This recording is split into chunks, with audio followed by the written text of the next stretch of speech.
Thunder. I will be your DM for the evening and many mornings to come. Some etiquette items. I expect everyone to narrate their actions rather than just rolling die. If I catch people just rolling die without providing at least a bare minimum of "I attack him" narration, there will be words exchanged. No one will enjoy the words in question, so please avoid that. I tend to have a rather strong sense of humor. At least I think it's a sense of humor. People have been known to tell me it's not.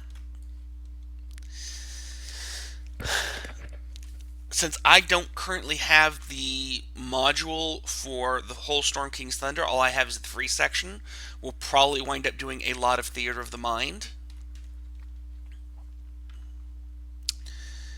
I try to run with a fairly lenient hand, but there are some places where I will get testy. And as far as I'm concerned, the goal is for everyone here to have fun.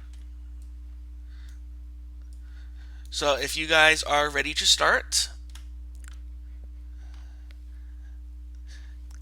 for whatever reason, you guys have come together as a group.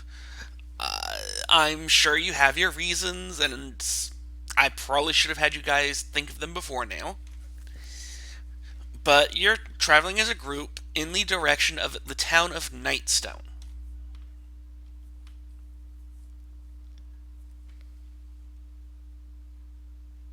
I'm totally going to sell my sheep there.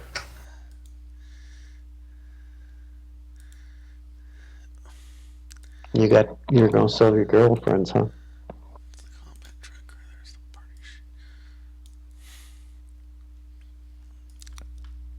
Oh, so we have a. I didn't even notice we had a 1T pure blood. That's why all the effects. Yep.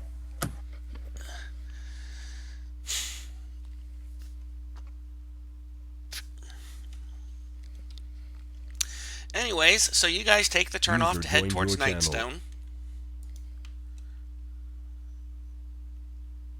You all seem like an interesting lot.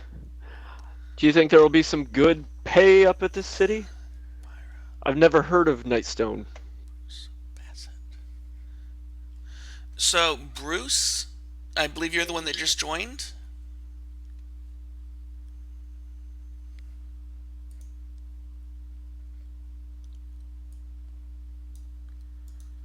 Can you hear me?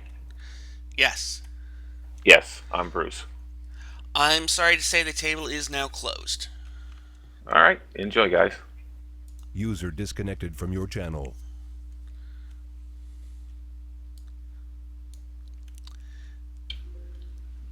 I haven't heard of this place either, but I'm eager to see what they have there.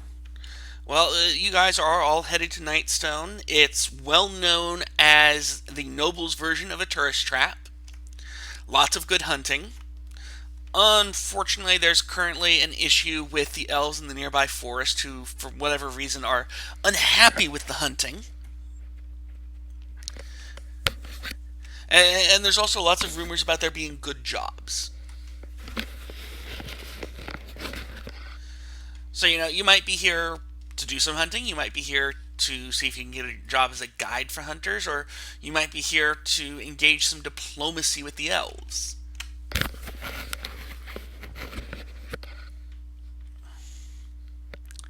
I'm all up for being a guide for hunters. Not much easier pay than to walk some people out there and walk them back. So, you guys continue onward down the trail.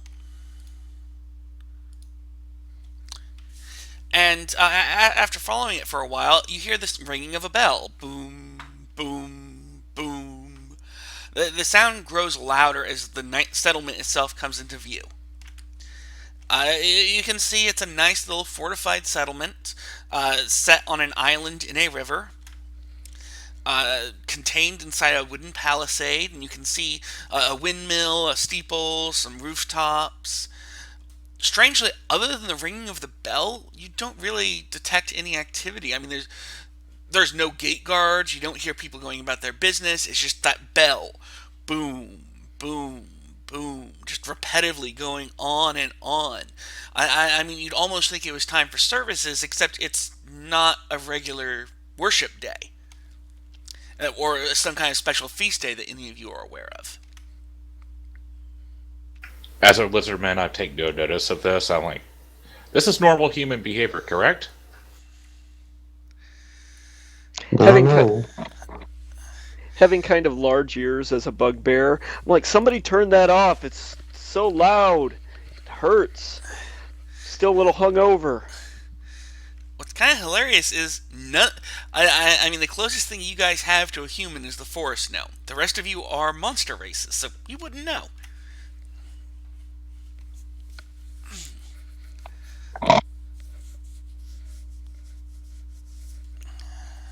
Maybe this is the dinner bell. I want some meat. I like it. Let's pick Anyways, up the pace. as you get closer, you notice that the keep, which is on a separate island overlooking the rest of the village, it looks like it's been damaged. It's partially collapsed.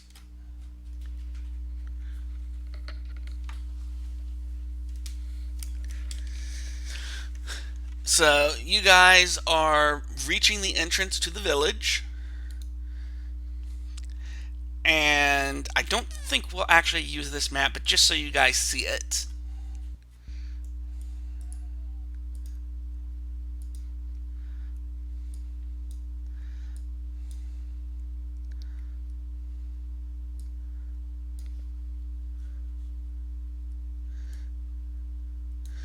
So the map should be showing now.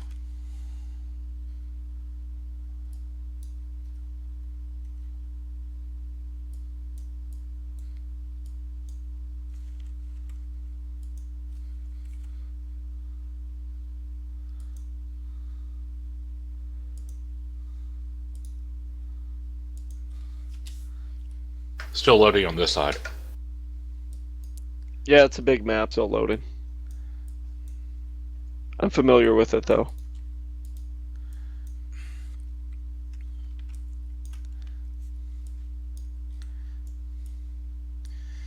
Yeah, I should have preloaded it.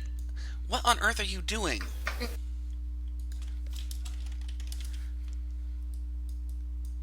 That's for the map. Say again? That's for the map. Yeah, that's what we were doing. Oh, sorry. No, I'm complaining because Fantasy Grounds is misbehaving. Bend it over your knee and spank it. I will. Alright, it's loaded for me.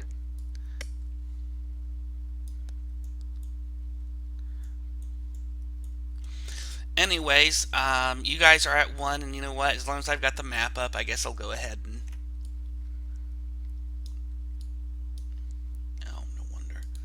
Drift the combat tracker.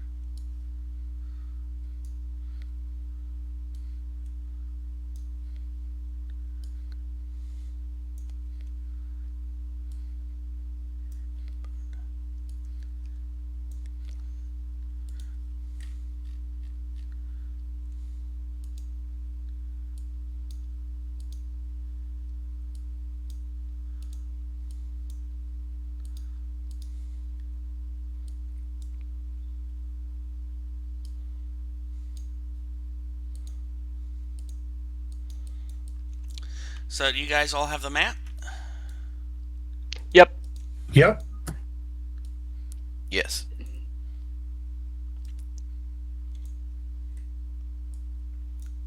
So who wants to do the talking? Because most towns aren't real happy to see me.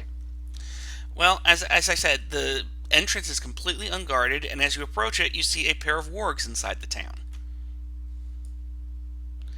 They don't seem to have noticed you because they're busy gnawing on... You think that's a horse? Well, there's a familiar sight.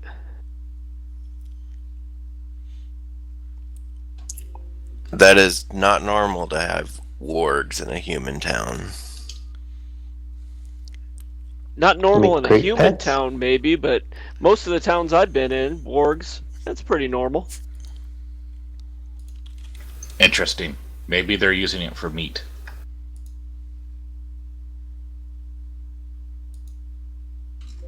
I'm guessing if they're out and not in a pen, that they're not supposed to be there. That would be my assumption from my travels.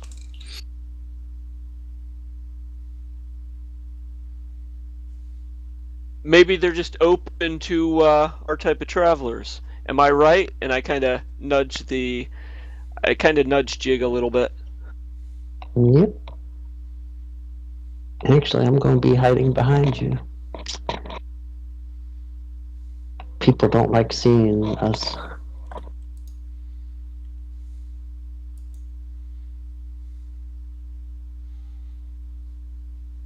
They can always be somebody's pet. Yeah, they seem open-minded. Let's go take a look. And I guess I kind of stealth forward, a little weary that I might get jumped by guards. So, shoot. Sorry, I'm still learning voices. Who's stealthing?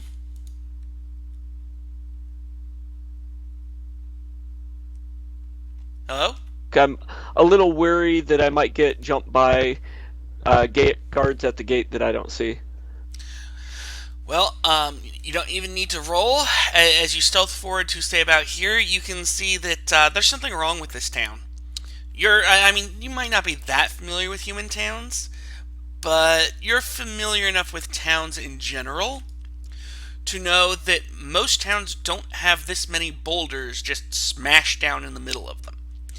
And most towns, the buildings don't have holes in their roofs or sides caved in from boulders. Can I move down to the boulder directly below me and take a look at it, see if there's any markings or anything? Sure. You don't spot any markings, but what's doubly odd is this hit the ground. There's a crater around. I mean, it's not a big crater, but this thing has hit the ground, and judging from the effects you can see, it hit fairly recently. You know how surface dirt has a different quality than dirt that's just been disturbed? Yep. The entire dirt around this boulder has that disturbed quality to it. I kind of turn back towards the rest of the group and with my long arms kind of wave them forward. I point at the rock like, oh my goodness, you got to get a look at this. I move forward to look as well. Shepard will move forward, but first tying up most of his sheep over by the tree and leaving the dog with him, but keeping one sheep with him. That's his favorite girlfriend. He also seems to be strangely starting to pull off a little bit of cloth and starting to tie the sheep's eyes blindfolded. Kinky.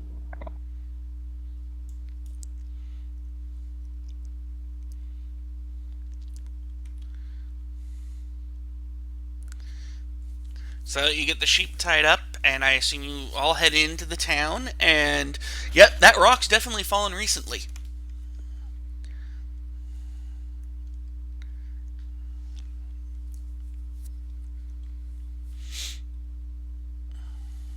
Does it look like it's just like a boulder, or like how big is this rock? Say about 3 feet across. Not quite spherical, but vaguely ball-shaped. So like rough edges, just like something you might find in a big quarry. Yeah. And at this point, Ares and Shepard, you have inspiration. Thank you.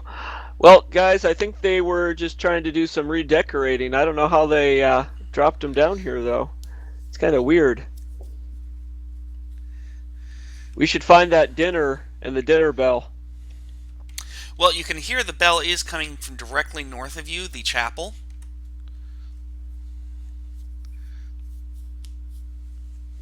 I don't think those dogs look friendly. Given that one of the dogs just ripped the horse's leg off and they're now fighting over it, you're reasonably certain they're not friendly. Perhaps we should test this theory by deploying a tactical sheep. They're just hungry. Who made the tactical sheep comment? This was your shepherd.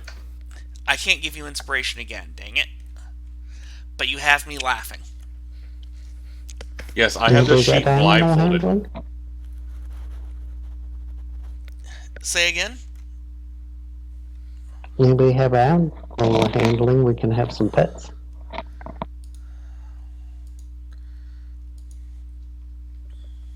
I don't know, we might want to let them finish their meal first. From my experience, wargs aren't too happy if you interrupt their meal.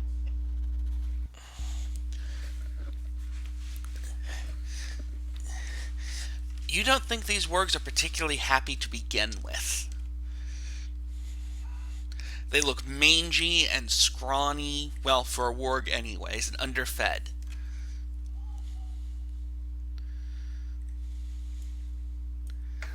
I don't suppose I could, like, study them and use my insight to try to determine whether or not they could be pets.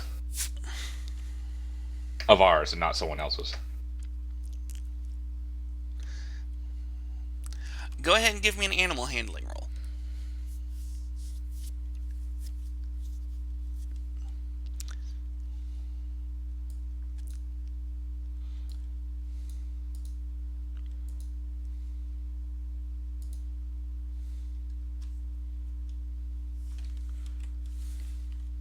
Yeah, these will be great pets. Actually, with a 9, you are reasonably certain these would not make very good pets. I mean, their current masters probably have to worry about whether or not they're going to lose a leg every day. They're not well trained at all. Oh, come on, wargs are great hunting dogs. If we're going to be hunting guides, they could be perfect.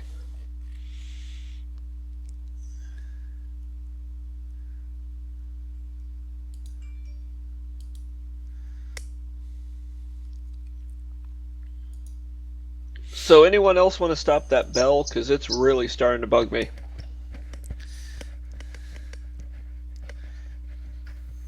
You know, I think those wargs might be rather tasty, and I would like their bones. Can we murder them? I think the wargs are a bigger issue than the bell at this moment. We'll probably have to get past them to even attempt to get to the bell. So the bell is at building 5 directly north of you.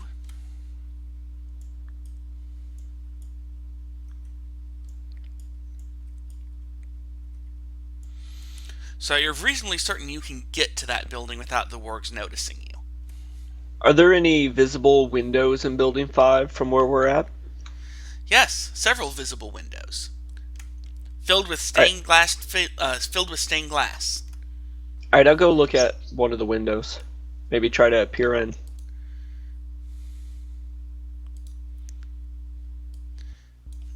Well, you can't really see through stained glass because it's used to be its artwork. I mean, you can tell that the stained glass is figures of Lathander and Maliki. There are symbols of dawn and trees and crops. But the front door is wide open. I can't really see through the glass very well. I'll try to like polish it with my arm to see if it clears up, and it doesn't. And when it doesn't, I'll try to kind of break the glass with my quarterstaff so I can get a better view. Sorry, DM's just having a moment. Okay.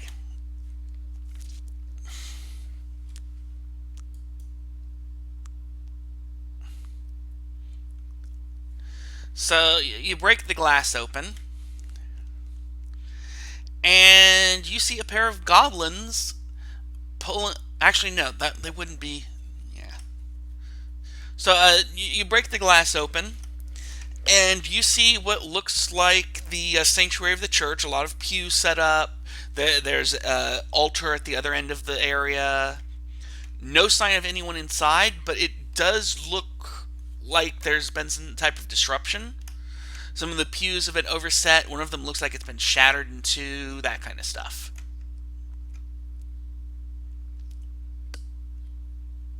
I'll wave everybody over again and say, this place doesn't look quite right, and I don't see any food either.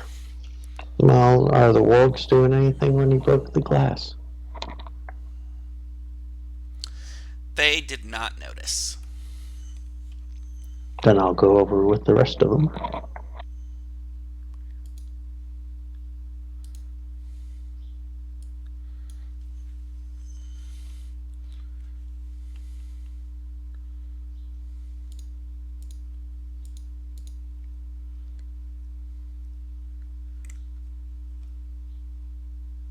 So we gonna send sheep over to the wards or what? Yes, we can deploy the sheep and attack them when they come for the sheep. You think the wargs did all this?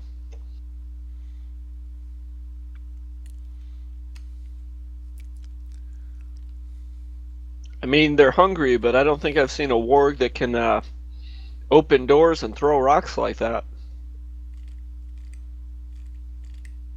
If she could, she'd be a clever girl. It's probably whoever is the warg's master.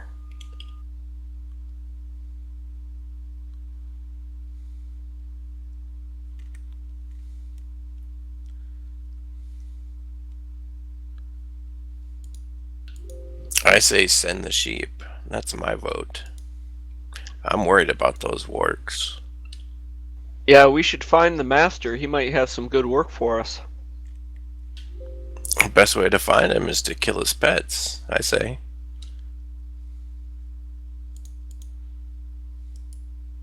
In Old Country, this works very well.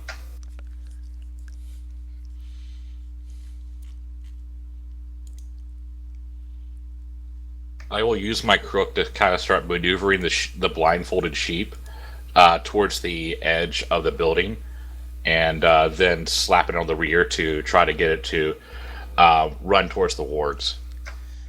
Give me an animal handling check.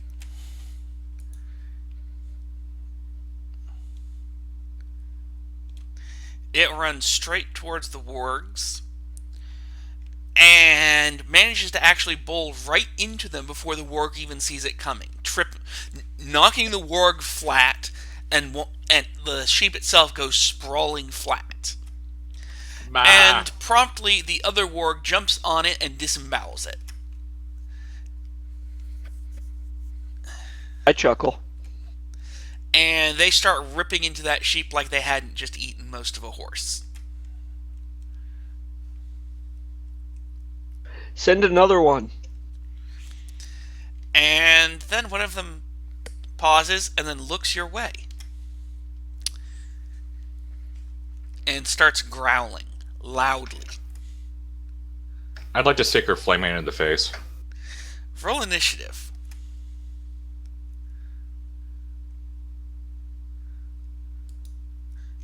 Oops, not what I meant to do. Initiative.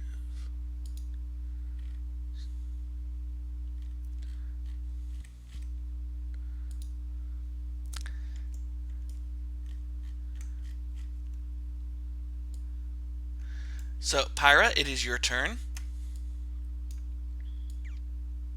I'm gonna shoot a firebolt at Warg 1. Alright.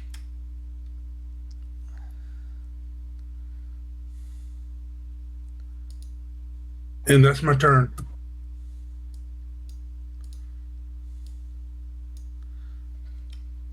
So Pyra manages to fire off a firebolt and catch the warg right on the snout.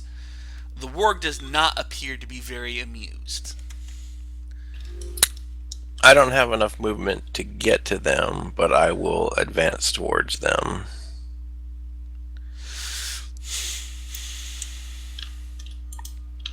And I will take the dodge action.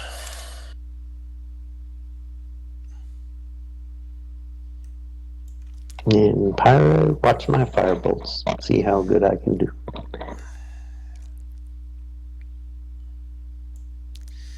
Ooh, I'm good. So you fire off a firebolt right between the warg's legs. Very stylish. Looks like a great warning shot. Just need to fix them. Yeah.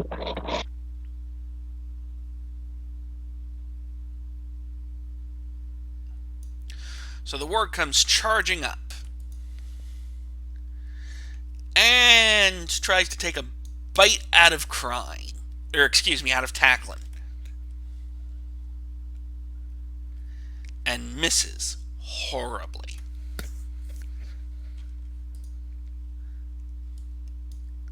I mean, he just snaps right at Tacklin. Actually, wait, Tacklin, you're using a shield? Yeah.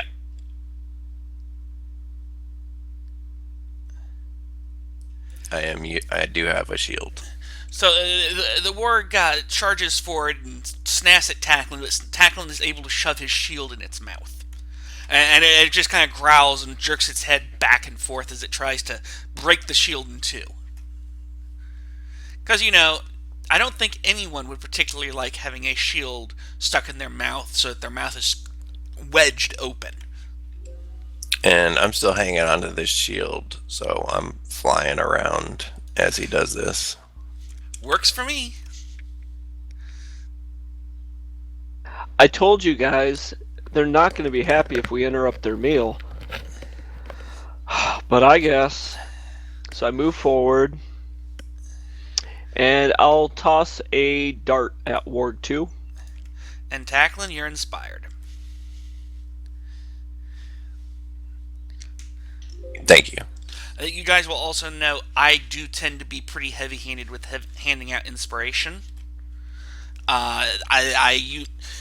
It's supposed to be used to encourage good roleplay. I use it to encourage good playing in general. Your shepherd will channel the blessings of his god and bless Ares, Tacklin, and Pyra. Then move her to the corner.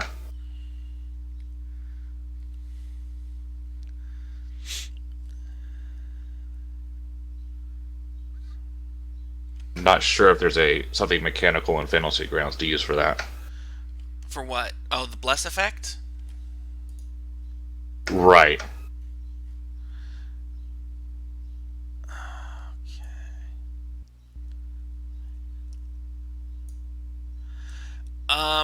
So at some point we will talk about some of the stuff you've already put on your character sheet. But for now, did you open up the player's handbook module yet? No, I have not. Okay, guys, sorry, we're going to take a brief interruption so that Shepard knows how to set a few things up. So, Shepard, go to the button in the lower right labeled Library. It should open up a window with a button in the lower left called Modules. Got it. So, on your screen, there should only be a limited number of modules. You should be able to find the player's handbook. Alright, I've got SRD. Will that work? SRD would, but you should see DD PHP Deluxe or Custom PHP Replacement. Got it. Either one of those will work. I would not recommend opening both.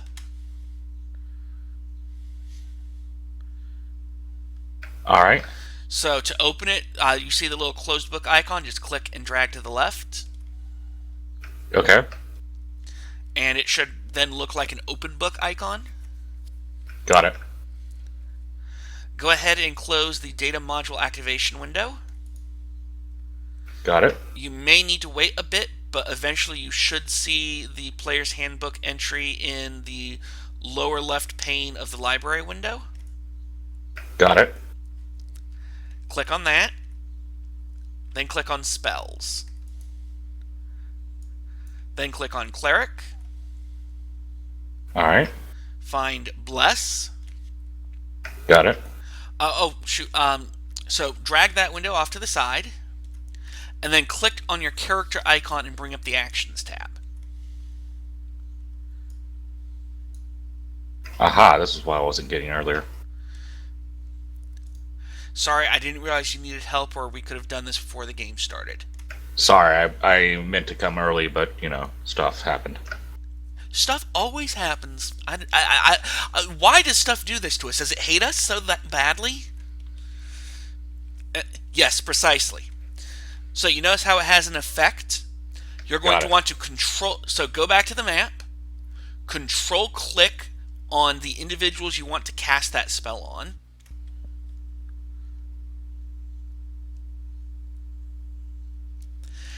Now, Got it. You see the little person icon to the left of the effect? Yes. Click it. And that has applied the effect, so it'll automatically roll that for their saving throws and attack rolls. Awesome. And you should be able to drag most of your spells over in a similar fashion. All right, I'll take care of that. Sorry for the delay. These things happen. I don't think anyone actually objects. Before you do that, however, do you have the combat tracker open? I've got like this map in my face. I don't see it. So go to the right-hand column again. At the very top, there should be an icon of crossed swords. Click that. Got it. And it should be labeled Combat Tracker. It shows everyone's turn order, blah, blah, blah.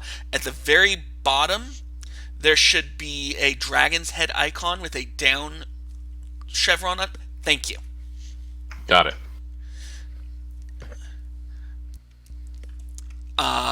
So now it's the warg's turn. And I need to apologize. I had this counted out and got distracted.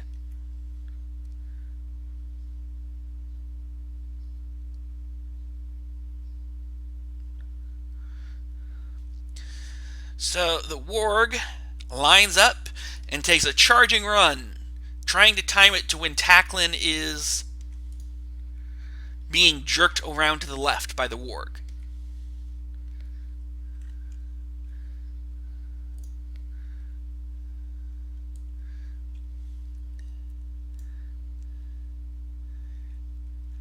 And for his troubles, he manages to get Tacklin's teeth in his face as he runs straight past Tacklin, totally missing.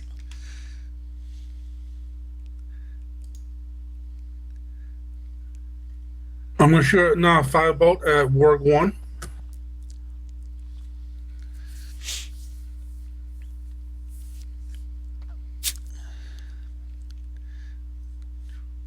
Yeah, I'm gonna move and that'll be my turn.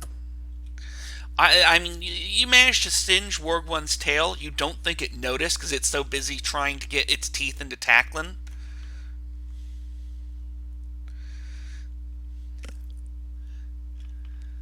And Tacklin, it's your turn. As I'm being flung around, I take my quarterstaff and I try to whack Warg 2 upside its head.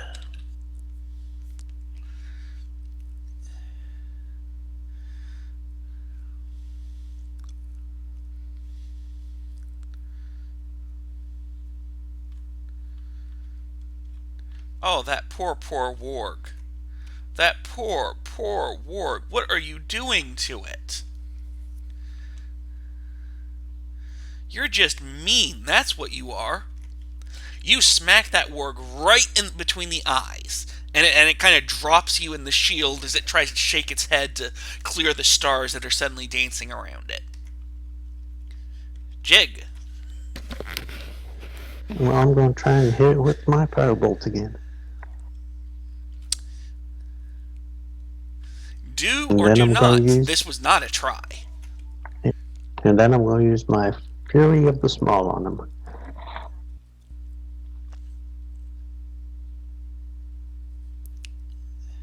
Ooh, now that's how you hit him. So the warg now has a giant scorch mark on its flank. You think it might actually be noticing the firebolts at this point.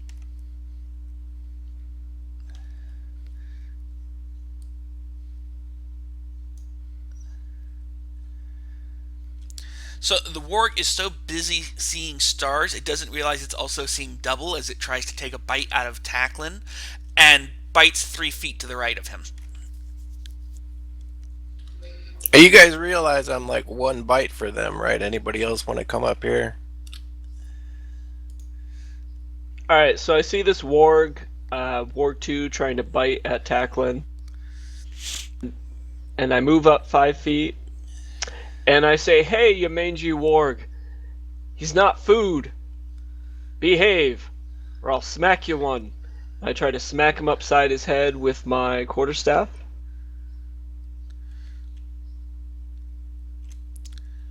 Oh, Bugbear, you have reach. Yep, and then I'll use unarmed strike.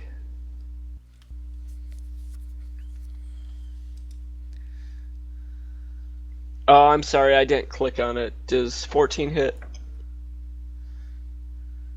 You're targeting warg 2? Yep. Actually, I want to test something. Do me a favor. Do you see where in the chat log it has the 6, 3, plus 5, 14? Yep, Try and click and drag that over to the warg. will do. Yay! I have a strong teach people to fish approach to DMing when possible. Alright, so then I kind of headbutt the warg and say, "Come on, behave, you mangy mutt."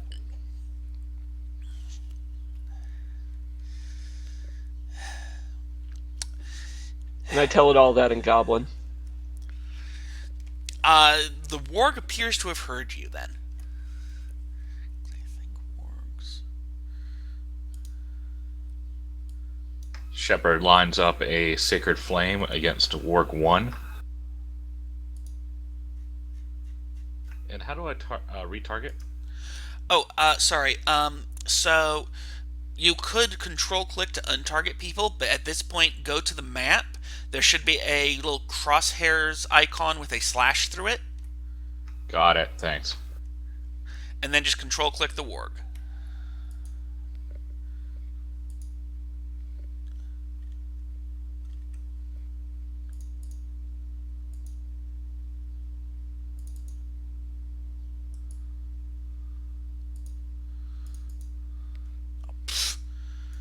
It is a dex save with spellcasting modifier. So it rolled a failure, but how did you set yourself up as a cleric 3? Did you drag the class over, or did you just write that in? I wrote that in when I was basically playing it locally. Okay. That may be why things are messed up. Yeah. Basically, so I'm going to go ahead and change your name. I'm going to mark it Shepard Base. And what I'd like you to do is take the time to build a character using the tools I just showed you, where you drag stuff over. No worries. You can do Thanks, that Ron. with your class levels as well, and it actually sets up a lot of these things for you. Cool. Let me know when you have that done, and we'll get back to it. I do recommend getting your stats set up before you drag your class level over.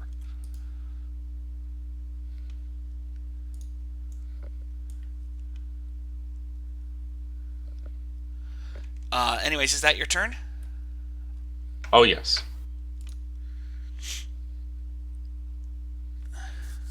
There we go. Just to check, Ares, you targeted Warg 2? Yep, I pounded the one that's in the corner next to the building. So Warg 1 has no reason to pay any attention to you, and he feels like taking a bite out of Taklin. Well, actually, you know what?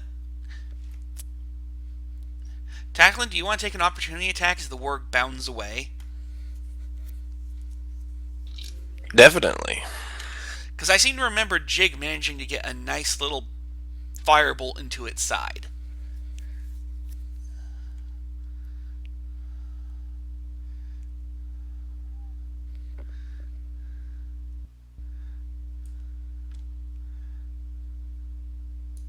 So it Oh, shoot. And it's going to run right past Ares, too, because it's a little stupid.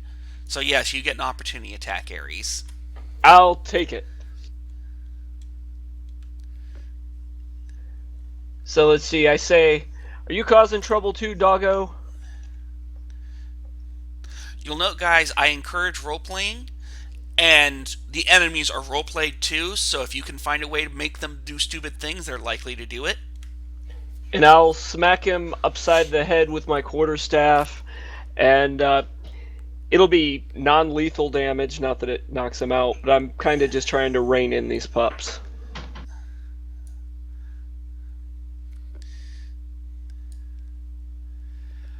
Oh dear, poor Jig is in trouble. Okay, I'm gonna shield. Oh, you're shielding? Yeah. Good call. You can take all that damage back. So the warg bounds forward, and it looks like he's about to manage to get his muzzle right around Jig's arm. But suddenly this sphere, this dome of energy appears and knocks the warg aside. Poor warg.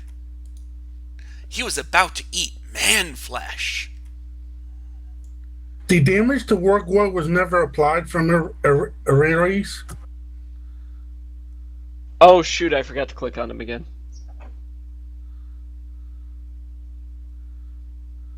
So drag it over.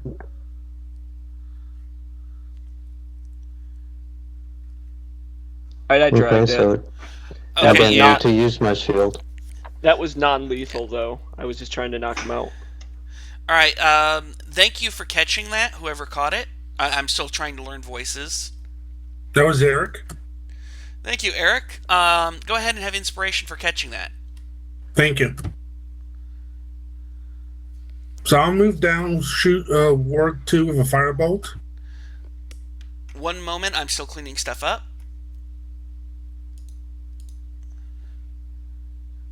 So, Jig, you took your shield back. Yes. So, as the warg bounds past Ares, Ares just reaches out and goes, no, smacks him upside the head.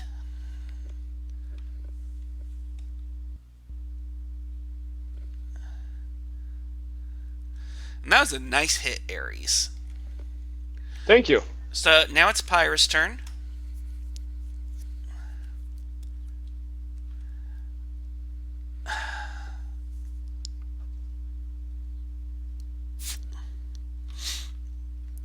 So, as Warg 2 turns to try and take a bite out of Tacklin, it hears some chanting and glances to the side, just in time to swallow a blast of fire. And you can see it just kind of steam for a moment before it just explodes into giblets all over the place. And I'll start hissing at it.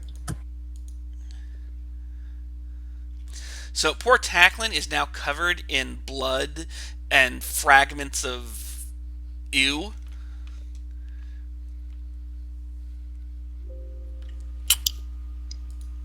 I look at myself and just hang my head.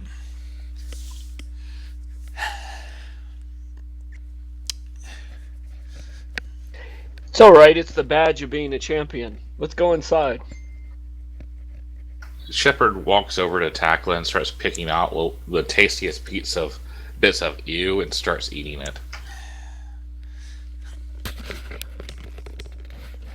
Can't let that go to waste.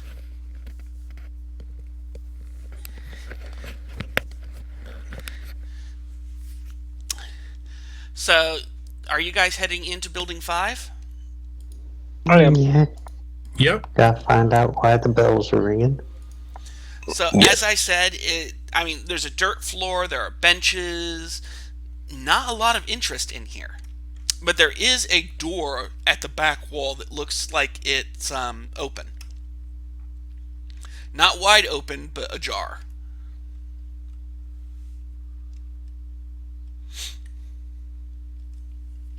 Maybe that's where they're hiding the food.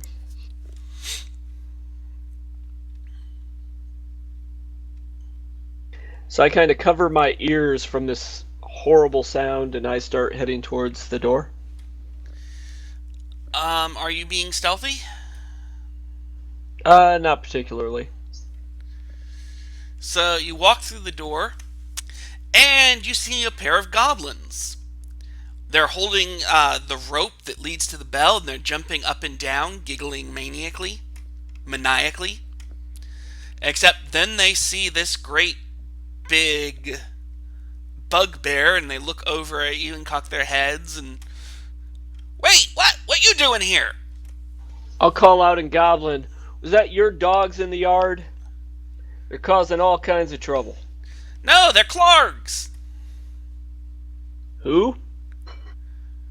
Some NPC name I pulled out of my rear.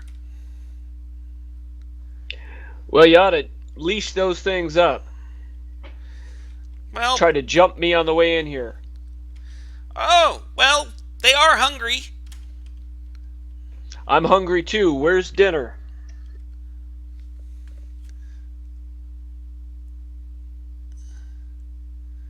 So they look at a pair of sacks sitting nearby, and then they look at each other and shake their heads. We didn't find dinner here, just found a bunch of stuff. There was some water, but it tasted funny.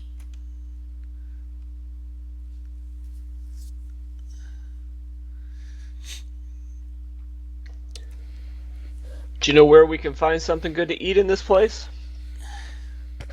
They shake their heads. No, we've been having too much fun playing with rope. See? And they jump back on it. And I cringe as the bell rings again, and I start just kind of rifling through their bags, seeing if there's anything I care about. Hey, that's our loot! And they draw their weapons menacingly. I give them a stern look and I say, "Really?" And I look down Intimidate. since I'm 8 feet tall. Intimidate.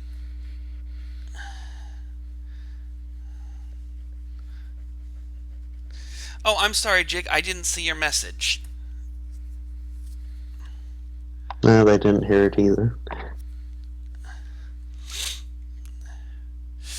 Anyways, the goblins are like, get away from our loot! That's our treasure! Shepard, upon hearing the word treasure, comes up behind the bugbear. And Tacklin, And hearing all re-roll the initiative. different goblin, I come in as well.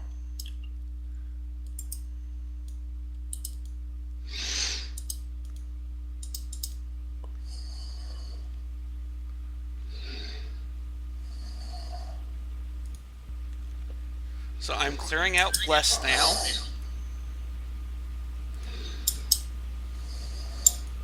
And you can clear off the shield off Jig.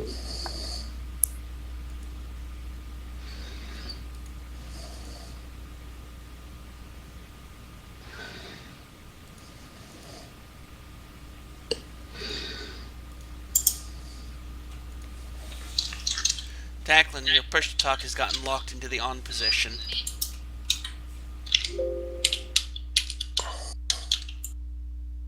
Thank you. I mean, not that your breathing isn't fascinating to listen to, but...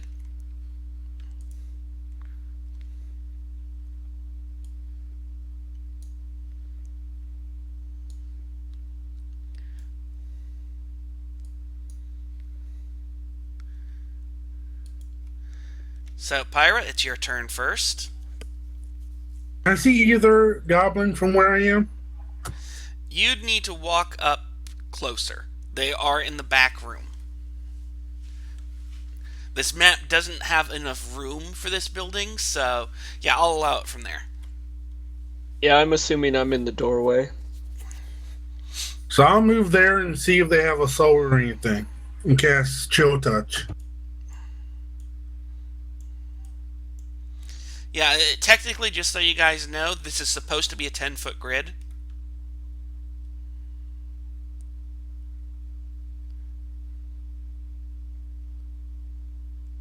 Yeah, that's my turn.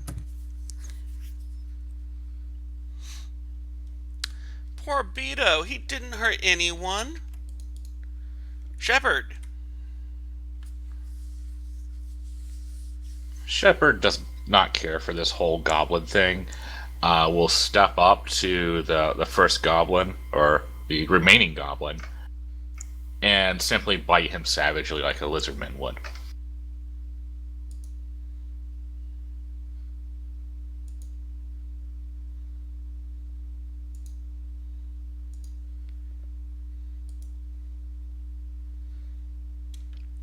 So you don't actually have an action set up for bite yet.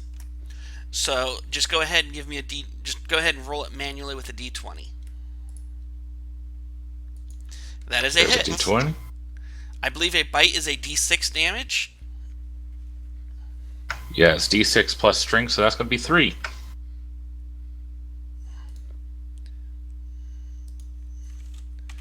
The goblin is just not having a good day. Is that your turn? Yeah, I tried to go for his ear. Ah! Vark's ear, not your ear!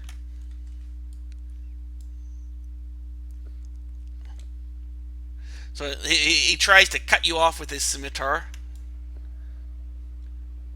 And manages to get a nice little cut in on your side. Ow.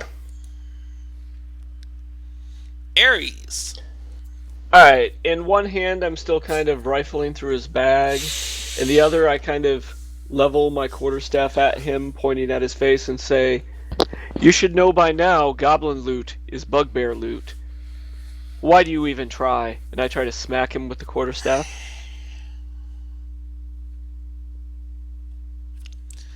You forgot to target again. Oh, sorry. And I'll target him. And then I will kind of try to headbutt him.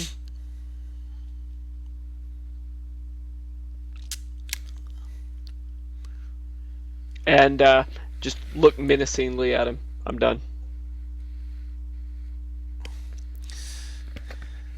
So Ares tries to threaten the goblin, and the goblin doesn't really seem to notice. Shepard trying to eat his ear appears to have his full attention at the moment. Tacklin. I move forward and follow everybody else's lead, and I try to smack him with my quarterstaff.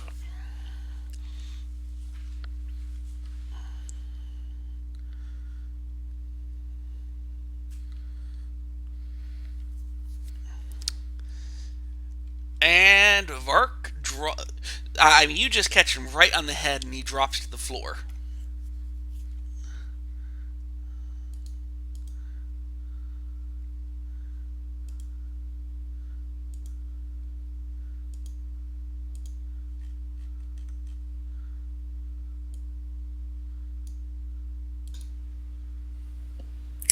Hey, Bugbear, you know you have to share that loot, right?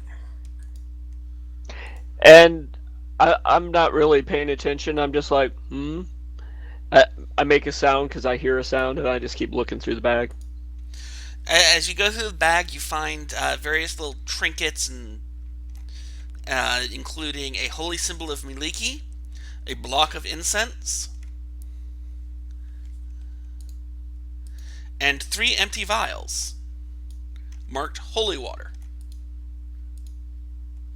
Unfortunately, the stoppers are lying on the floor. I don't really see anything to my interest, so I toss the bag in the direction where I heard somebody saying something.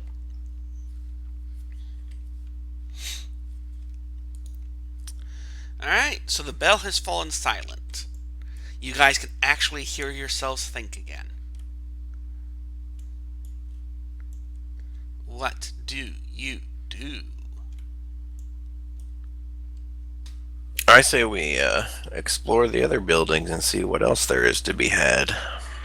Yeah, we still need to find dinner. What do you mean find dinner? I got dinner right here. I take out a knife and I cut off the goblin's fingers. You're one sick puppy. Well, as you guys walked into the temple, you did see that Building 8 has what looks like the sign for an inn out front. And then I bet they have something to eat.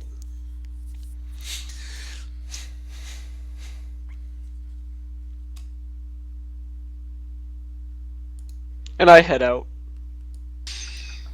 I follow as well.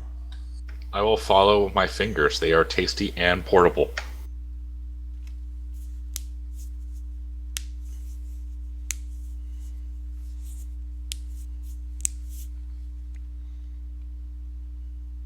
Just you wait till we find some lizard man meat. If he's dead, he's meat too.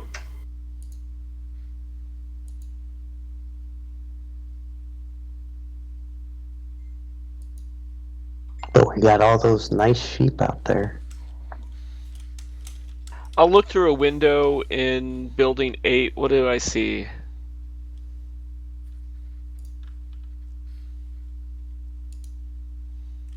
Do I have to break the window?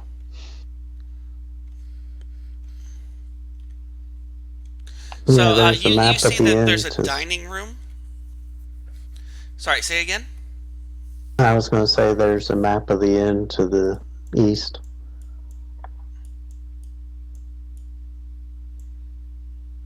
And so there is. Anyways, you see a dining room, and it's just filled with wreckage. There's a great big boulder sitting in the middle, with a hole in the ceiling above it. Gee, I wonder how that got there. And you can see rubble strewn around the boulder. There are tables and upended chairs all over the place. And there's a dead goblin with a crossbow bolt sticking out of its chest in the middle of the room.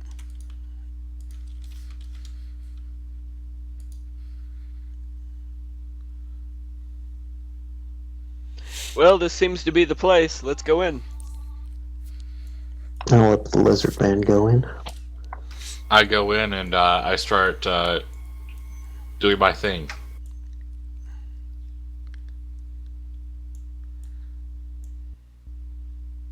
I go through the goblin's pockets for loose change and take his figures. So as you're fiddling around in the inn, you hear a noise in the back room, a crash, bang, boom type thing.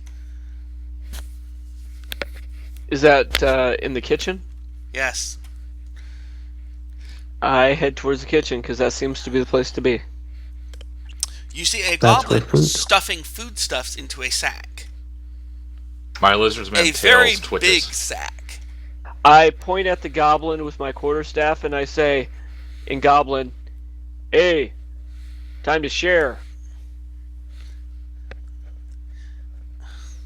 You know, it's kind of weird having a bugbear in the party for this part. It really is. Well, I know Just they're think used about to the like. goblin. I know they're used to bullying goblins, so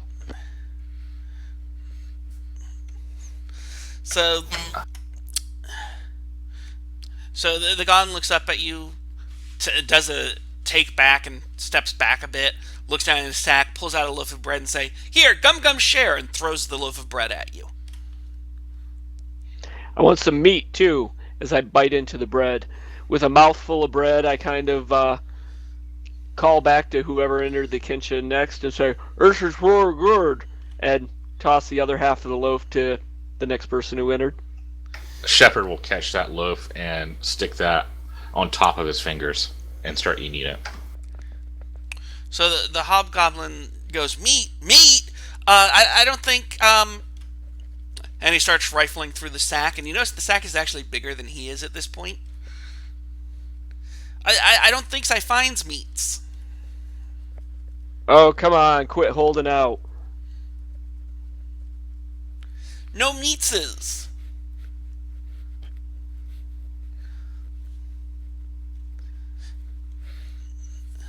And Bring that he's bring that rifling. sack over here. I'll look for myself. So he walks towards you, tugs on the sack, and it doesn't budge. He frowns, tugs on it again. It still doesn't budge. All right, I move over next to him and I kind of like crouch down and start just looking through the sack. So you find bread and a couple of jars of pickles, some pickled beets. Great, now I'm getting hungry. You find a couple of bags of flour. I pull out one of the jars of jam and the jar of pickles. I dip some of the pickles in the jam and just start eating them. Thank you. You just solved my hunger problem quite neatly. You're welcome.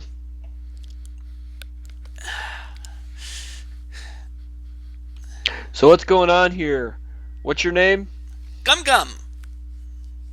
What's going on here, Gum Gum? I thought this was a human town. It's a goblin town? Goblins take over after humans run. Weak, silly humans. Yes. They just run.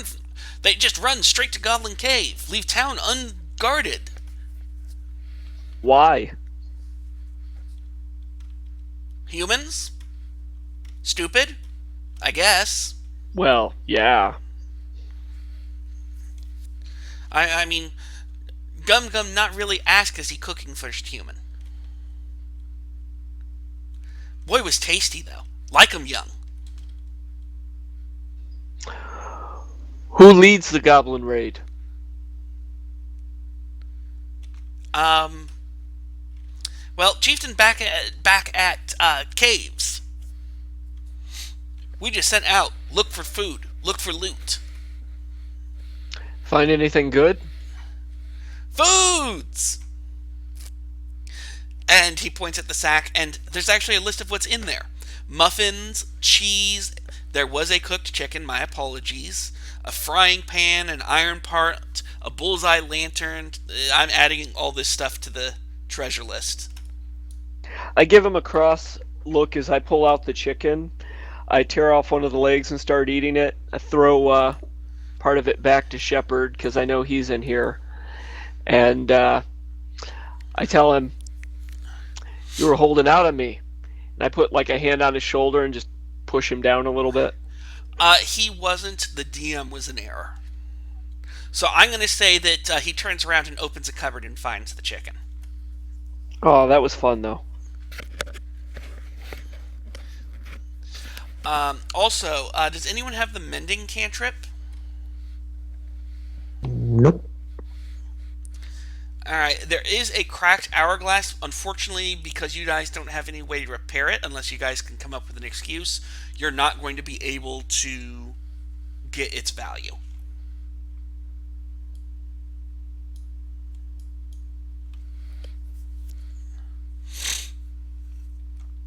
We just need to rummage around for duct tape.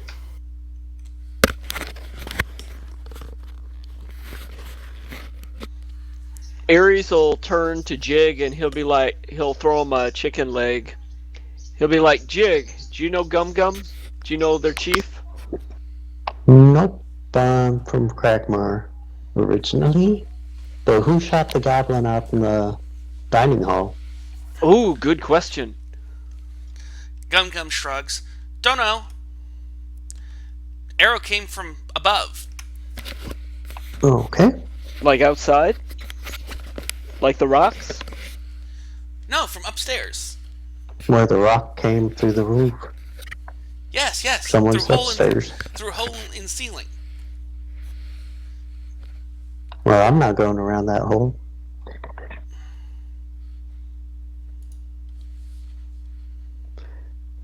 Fine. We'll go take a look.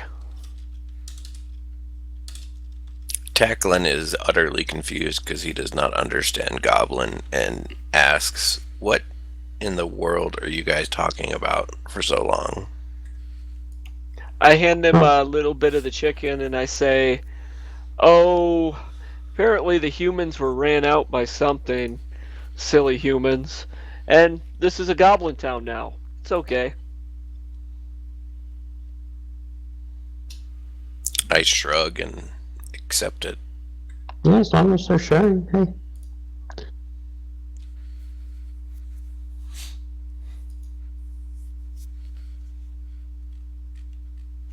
So I guess I go into the room with the hole and I kind of yell out towards the hole in common, "Hey, who's up there?" Silence.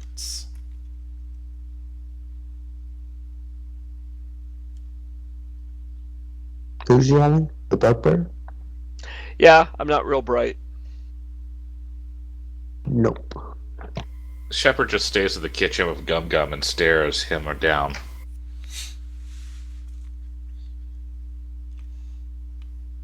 Gum Gum tries to offer you a jar of pickles. I take 2 of them and stick it on my finger sandwich. And I don't even hide that it's the fingers of his former friends. Yeah, she probably doesn't care. He backs away, looking really scared. I just casually start eating. Well, guys, I heard that somebody might be upstairs, but nobody answered, so I think we're in the clear. Mm. Or they don't like bugbears either. Oh, shoot, I forgot. Yeah, no, nothing happened. Or they're just hiding. Also, question, do we have any Zents in the party? Yep, I think I'm required to be Zent, so I'm Zent. so am I. So the bugbear is Zent? Yeah, I think I have to be. I think that's the only option for bugbears. So when you called out, you would have heard a quiet reply, every blade a black blade. Sorry, you would have heard the first part of a Zentrum recognition phrase. I call back, keep it in the family. The black family. Well, the second part to that one would actually be every blade is red when its job is done. Have you played Sword of Sephiroth? A long time ago. I'm making a reference to that particular adventure. I played that Thursday.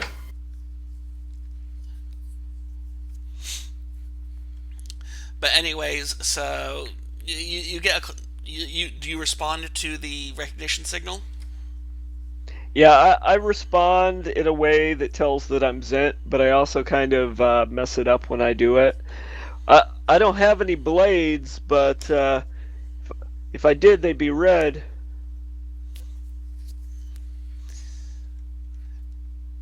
You hear a sigh and give me a perception check.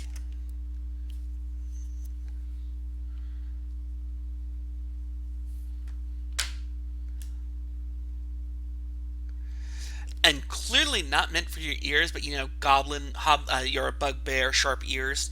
Stupid bugbears.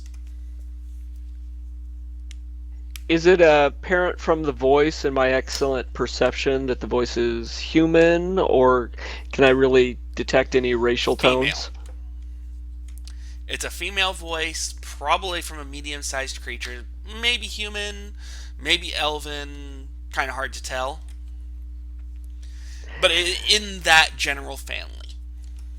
Alright, I kind of sit on a broken bar stool and I call back up. Get down here, lady. Don't make me come up there.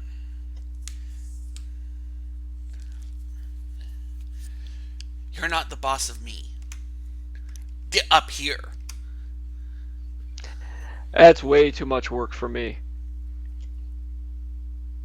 Could just set fire to the place. Then she'll come down.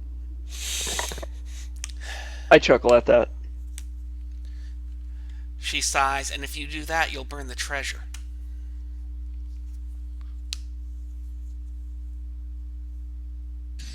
Upon hearing that, I go upstairs.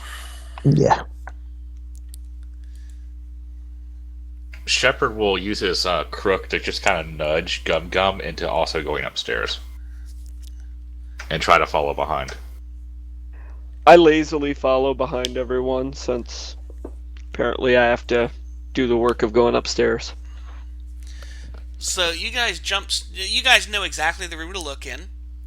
And you find a human crouching in a sheltered spot. She kind of stands up, looks over you, shakes her head. You notice that she has what looks like a snake wrapped around one of her arms, except that snake has wings. It's a winged snake. How many of us, I'm sorry, out of character, how many of us were Zents? I am. Jig is. I am, Jig is, and Ares is. Looks like 3/5. Yeah. I'm Lord's Alliance. Shepard is Emerald Enclave. Dirty, no good, rotten sense. I would probably be How did I Emerald get so Enclave many in if my I could. Party? Grumble, grumble, grumble. I approach the woman and I have a symbol of Zentarum on my shield. And I show it to her and tell her that you're among friends. Odd looking as they may be.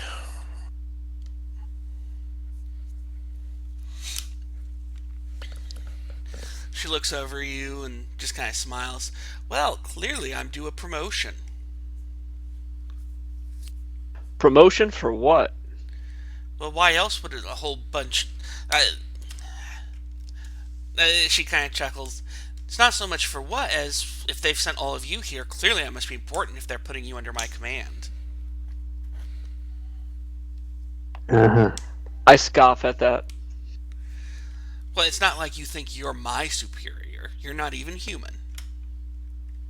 Exactly. So therefore we're superior. I see. Today's opposite day, is it? Don't make me raise my hand. Shepard just raises his hand because he doesn't quite understand the metaphor here.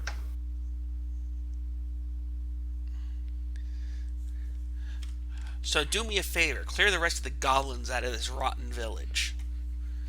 I have not been having a good day.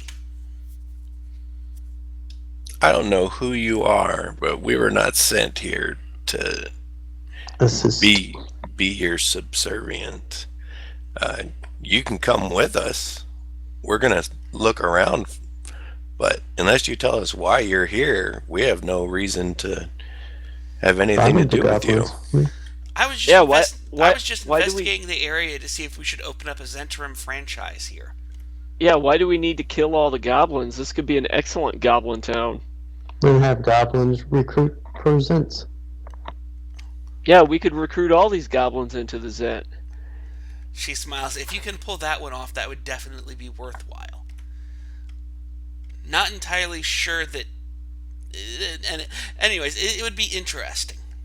You could be working for us. Or you could be food. Anyways, see if you can pacify the local goblins somehow. Lord. They seem pretty passive to me.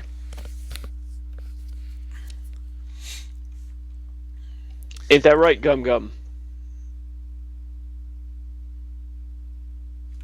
I nudged Gum Gum with my shepherd's crook.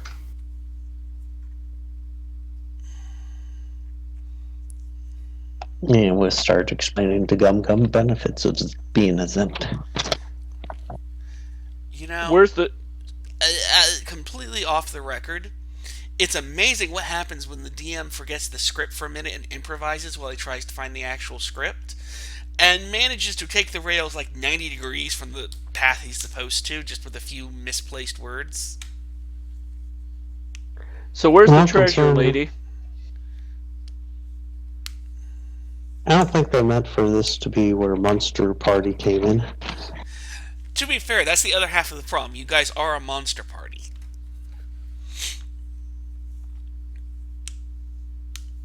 It's the best kind of party.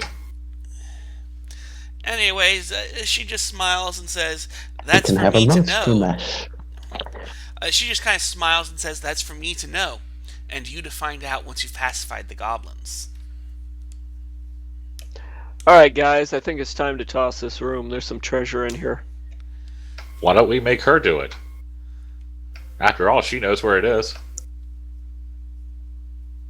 I like it. You're going to make me do your bidding? I just stare at her and take another bite of my finger sandwich. I roll my She eyes. sighs. She sighs, shakes her head, Oh, there's an image of her.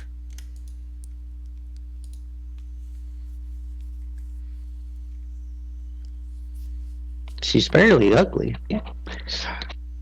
Not no enough green fur. skin, no big ears. She doesn't even have a crest.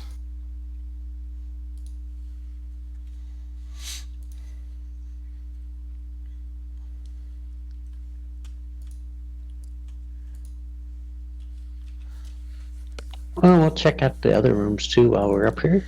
One moment.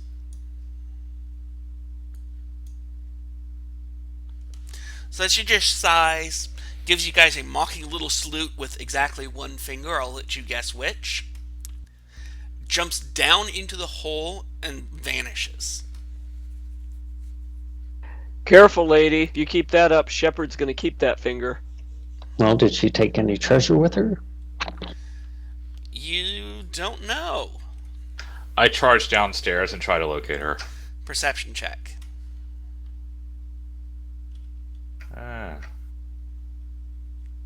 Actually, this would probably be investigation instead of perception, but I'll take either. I've actually got really good perception. I'm just trying to figure out where to roll it.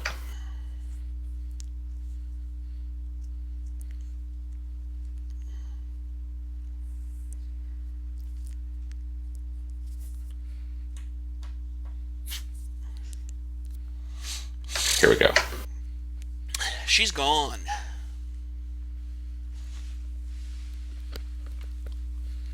Anyways, as you guys poke around in the other rooms upstairs, you do notice that one of them has a treasure chest in it.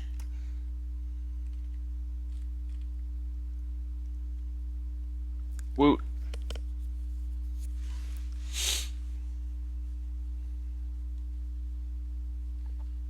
Let's check it out. Room 8C, I mean, most of the room is gone, but there's a small but very stout chest sitting near the window. Unfortunately, it is locked.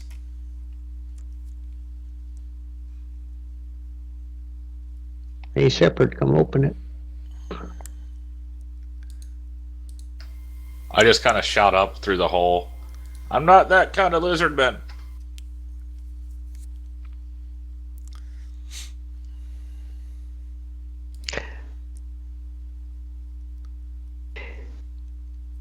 Maybe there's a key around here. I bet she took the key. Shady lady. You got an axe? Makes great keys.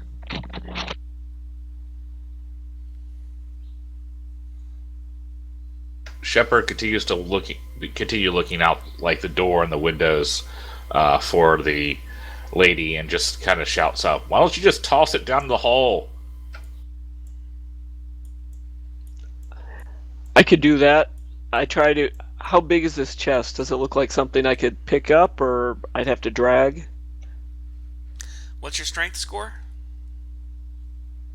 Alright, so my strength score is a 14, but I do a powerful build, giving me +1 size for carry, push, drag, and lift. So it doubles your lifting I'll let you carry capabilities. it. Alright, I look just exasperated and kind of pissed off because this is getting to be much more work than I feel like doing.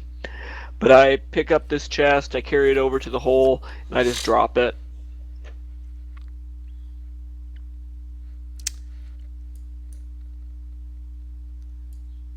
Crunch, it lands on a table and destroys the table.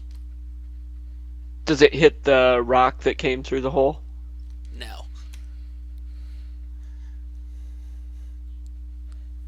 Shepard just kind of glances back at it and looks at the state of the chest after it's made its little journey. Looks like the chest held up pretty well.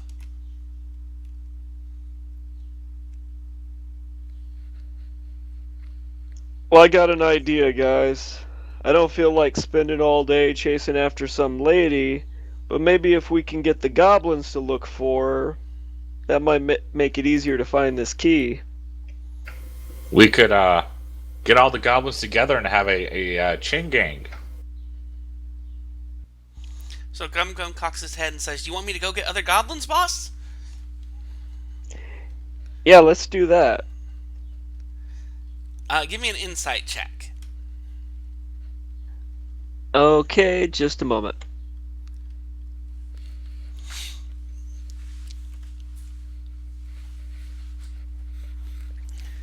There was maybe something a little too eager, something about something in his eyes. You get the feeling that there's something going on that you're missing. Some connivance, perhaps. And you be careful, Gum Gum. You don't want to be like the last goblin that crossed me. And I give him a Intimidation wink. check. And finish off your fingers. Yeah. I like to try to assist his intimidation by looking up at Gum Gum of my finger sandwich. I'll give advantage.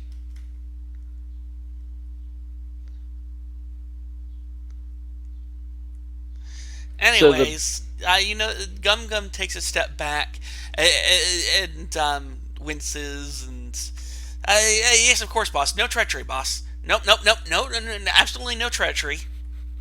We got a good thing going on here, Gum Gum. You can have your own town. We don't got a problem with that. We need to get this lady.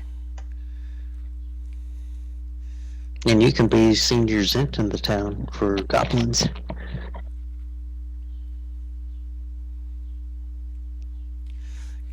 Gum Gum just kind of nods and then dashes out the door.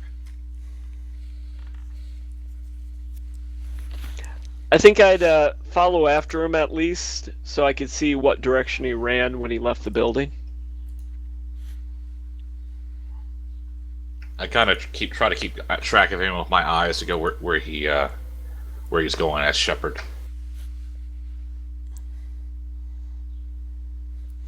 So he kind of dashes off and around the building. Actually, looks and you see. Actually, you hear him shouting out in Goblin something about, "Hey, everyone, out into the square now! Hurry!"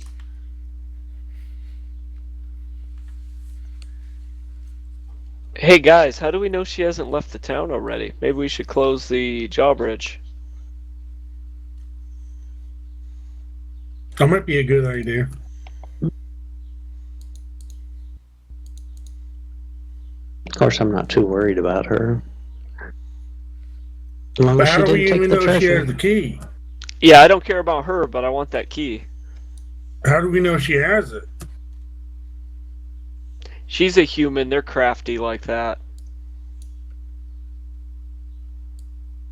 He does have a point on that. Shepard will go and make for the drawbridge then. I'll go with Shepard just in case it takes two people.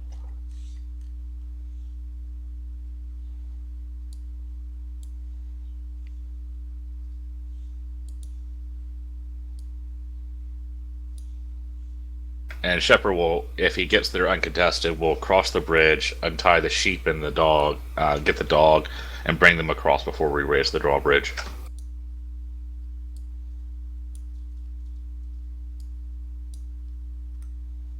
Ares will just hope he can figure out the mechanism to raise the drawbridge.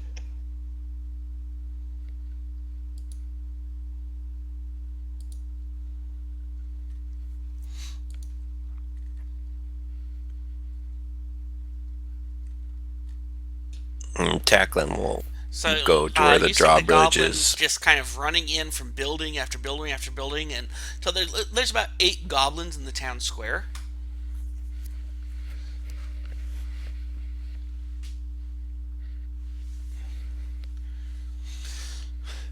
Also, just to make life easy, I'm going to go ahead and apply a short rest to clear out the initiative.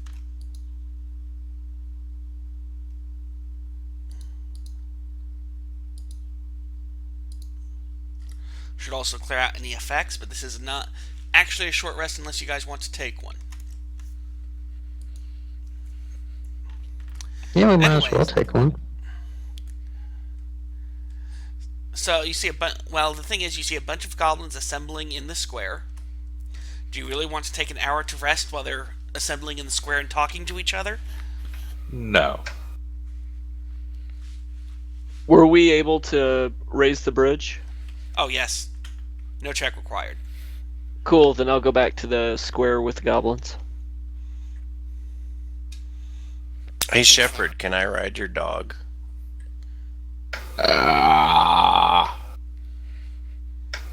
He's only got a pack saddle. Okay. But alright, you can ride him. He's just meat anyway.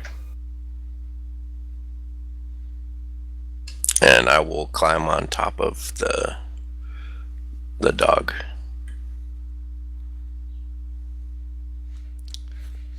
So there's a bunch of goblins talking in the town square. What do you guys do about it? Hey, goblins. We got a new job for ya.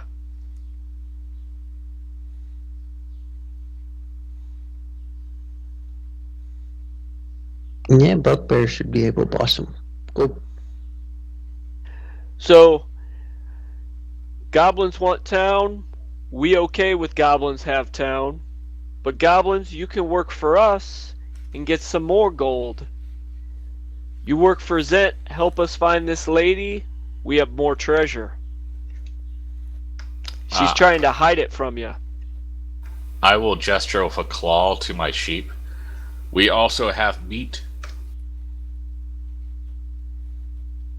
And I just try to look as menacing as I can as a So gnome you guys on can a give me a mount. persuasion check.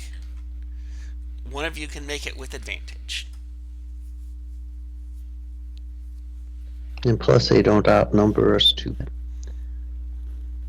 I'll go ahead and blow my inspiration.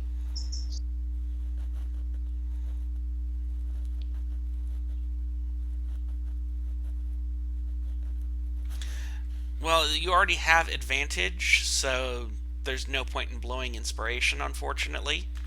Oh, I thought more than one of us was rolling. One person gets to roll. Well, I'll let somebody better do it then. Oh, looks like he got a 19 anyway.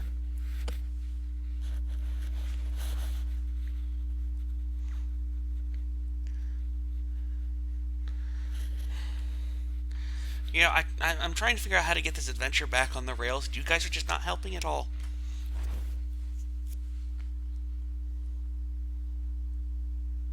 Just embrace the insanity.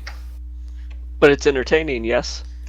Oh, it's definitely entertaining. It's just, how am I going to reconnect this to to what you're supposed to be doing?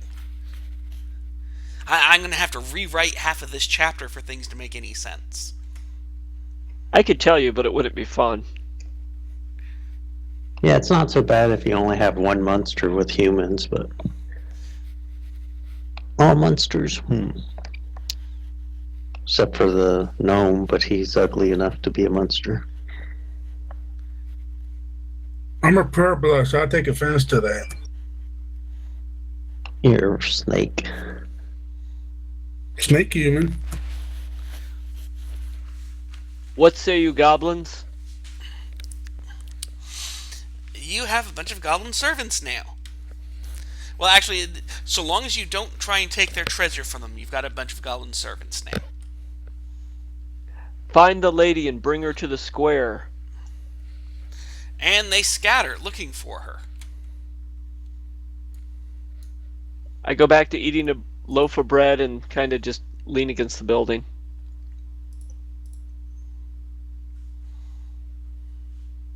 Shepard will do the same with his sandwich.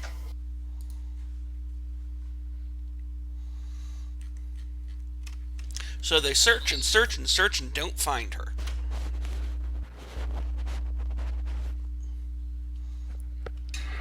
Well, we have them pacified. She didn't say we had to kill them. Well, somebody want to use a crowbar or something and try and open the chest? Anyone have a crowbar? Wait, I have idea for getting the woman out.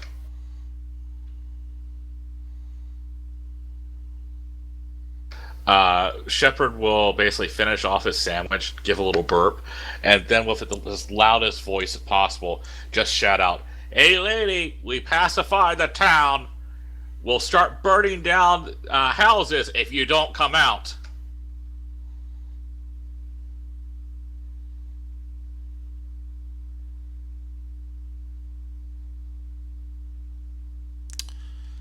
So, give me a moment. I just had an idea. I want to think through it. During this time, could we have done like a cursory walk around of the town just to kind of take in the layout? Sure. Spot what's good for treasure. Well, the goblins basically have all the treasure because you agreed to let them keep it.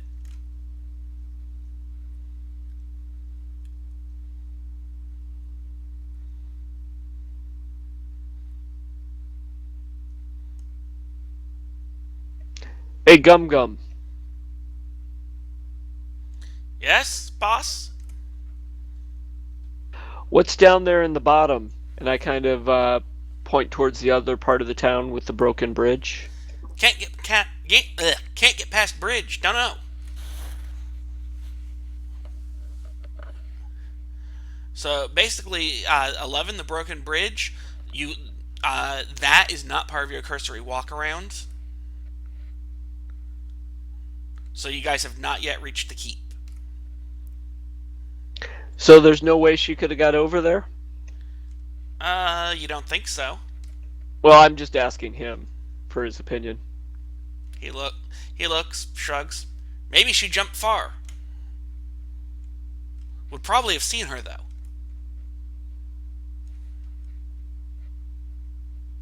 Good job. You're an excellent goblin trooper.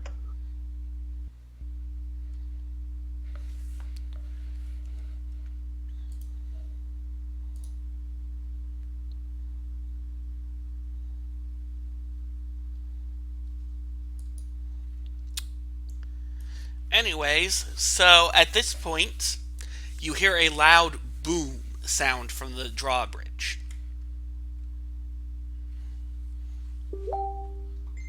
She's trying to escape, guys.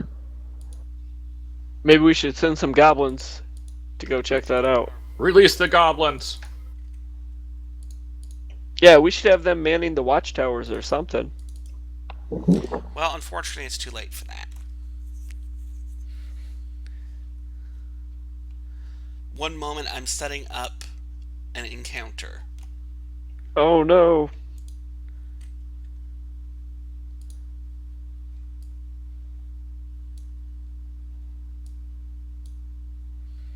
We're gonna have some more treasure to split with the goblins.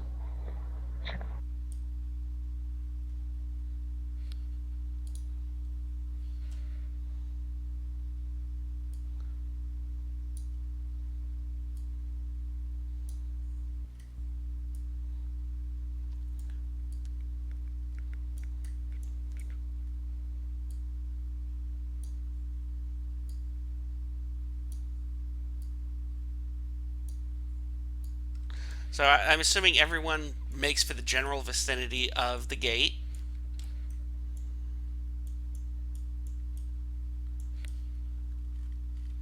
Yep.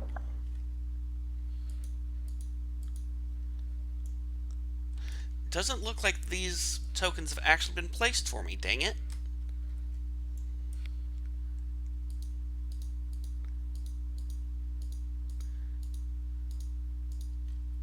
As a note, I really do not like the scaling they've used on a lot of these encounters. In the sense of, good lord, do you really expect me to be able to give the players a decent time of it if you make me throw 50 bandits at them?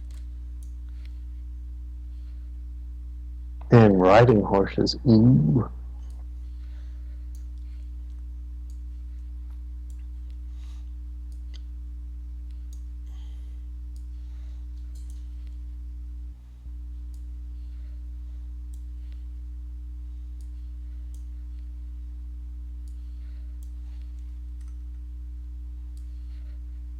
I swear I should just do this section Theater of the Mind.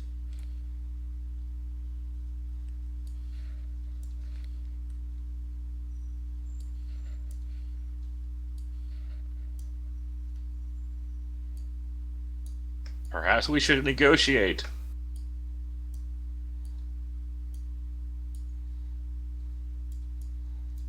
I think I missed something. What's at the gate?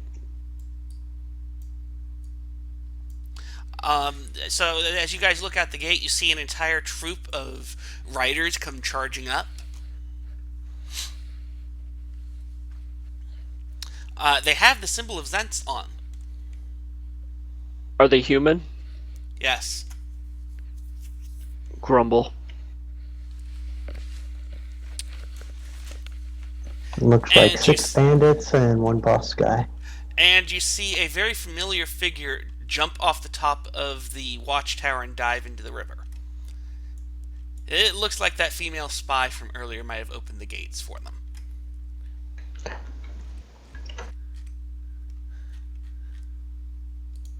The gates are open, Yes. and we didn't notice they were opening? You remember that loud boom? That was the drawbridge lowering.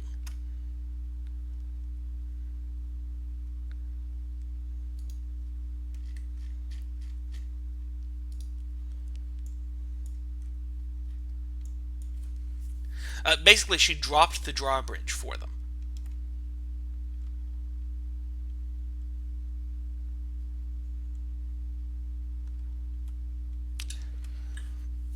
And you said we see that they have marks of Zent on them.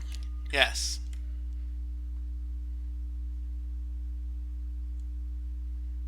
Alright, I will ride my mastiff steed up and address them.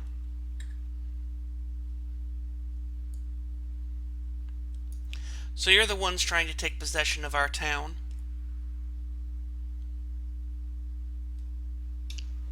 No, we did exactly as you asked. We pacified the goblins. They now serve the Zent.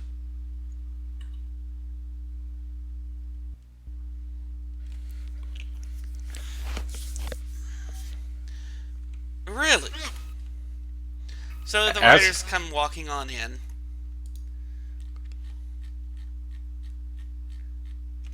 He smiles.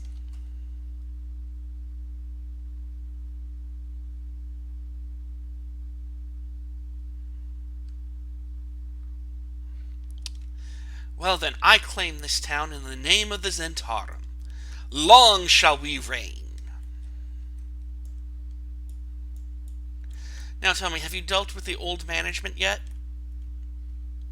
Old management. I don't know Down even in know the what. keep?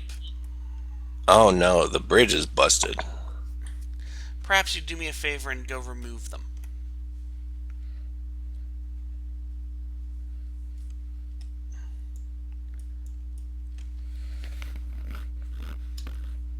I mean, they're closed off. The town is ours. Is there really a reason to? Well, it would be very difficult in a court of law if they were to deny our claim, shall we say? Or contradict our version of the events in which the giant assault killed them all off. Shepard will casually come up behind him and just point out, you know, they probably don't have a lot of food in there. We can just wait them out. Patience isn't exactly my strong suit. Well, are you going to Go get 'em. sweeten the pot here?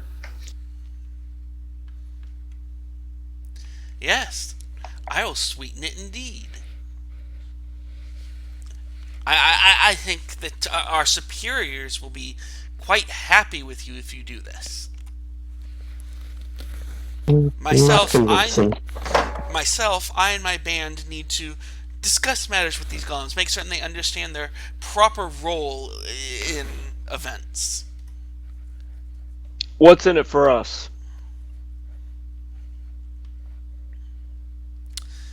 He names a number of gold pieces equal to all the treasure you guys didn't take from the goblins.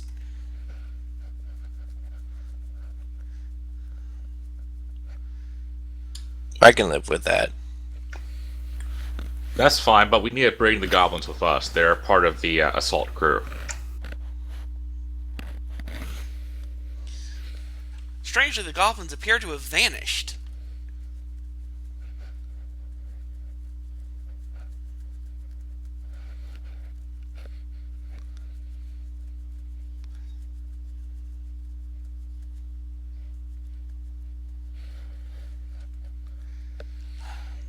more seriously, he's going to shake his head. No, I need to speak with these new members of the Zentaur. Make certain they understand their place in the order of things. Shepard will kind of pull like a couple of his party members kind of aside and just mention that if they recruit the goblins, then we lose part of our leverage. Yeah, the goblins are our minions, not their minions. I don't like And this plus, guy. they're monsters too. So I left my last warband because of a jerk like him. They are Zent, though.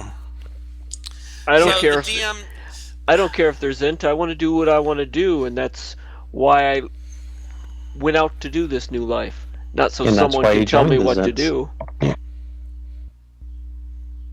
Perhaps we should just use the goblins as a good labor force and we have them repair the bridge for us. That'll wear them out a little bit and probably not make them decent for combat. I don't feel like working on the bridge. That's a good idea. And it keeps them out of this other guy's thumb.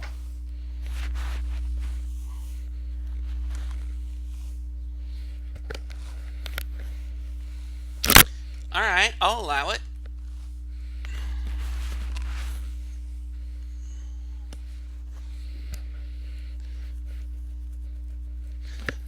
So you guys can take a short rest as the goblins repair the bridge for you.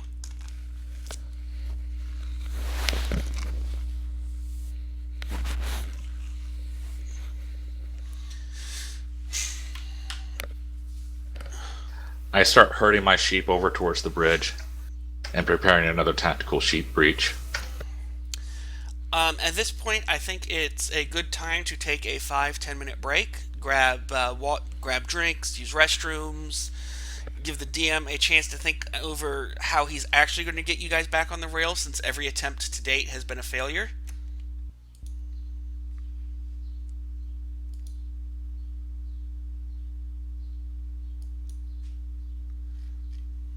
what can we say? We just don't trust humans. Humans are awfully shifty.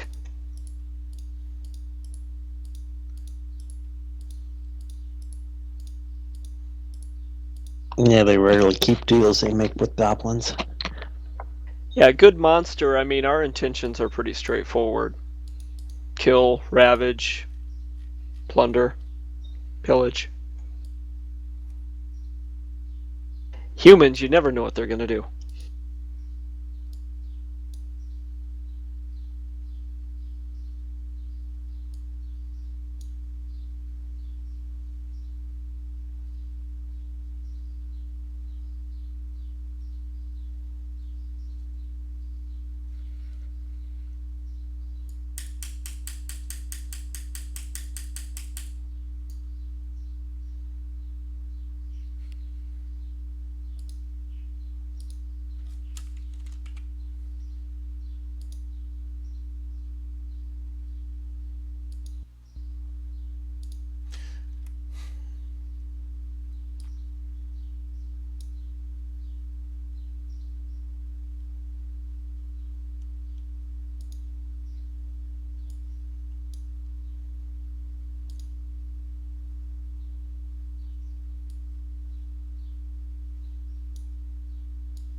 So, for those who might not be seeing the chat log, there is a back from AFK vote.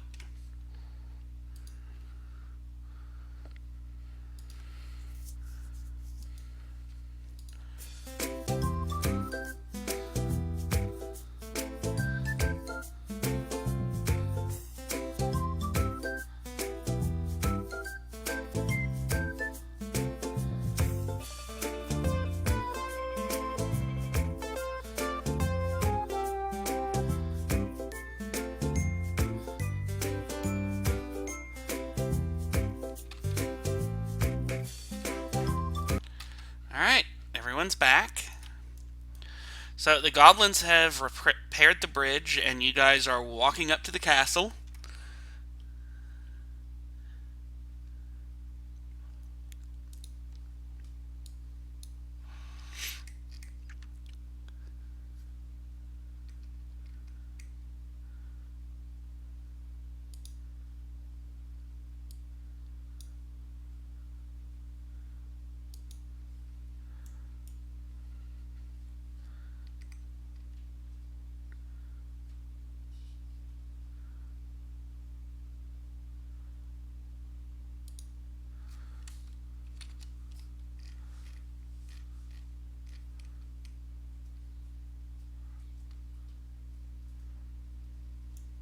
Sorry. Did you get the last message? Last message being... Basically scavenging the warg and making a shield out of its bones. Done. Okay.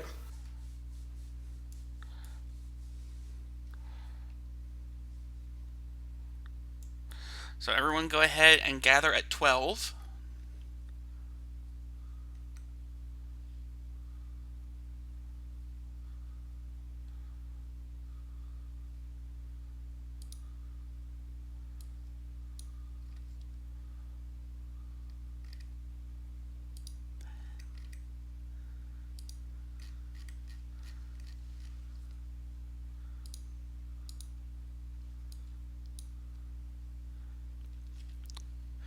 So this place has definitely seen better days. The gatehouse has basically been destroyed.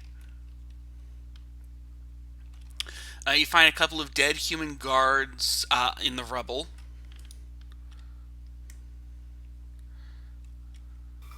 They smell decent. Yes. Fairly fresh corpses. Great, I collect. Of course.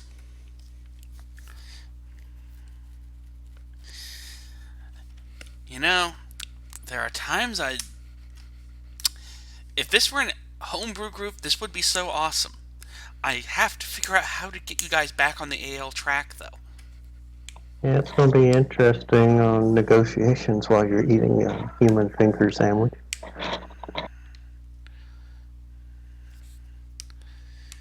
Who said anything about negotiations? Okay, so we loot this building, round them up, and we're good? Yep. So in front of you, you see the keep. It's in bad shape. It looks like the doors have been barred, but there are several breaches in the towers that you could probably get to, or you could try just knocking on the doors. Well, it looks like that one's torn apart. Why don't we just go in the hole?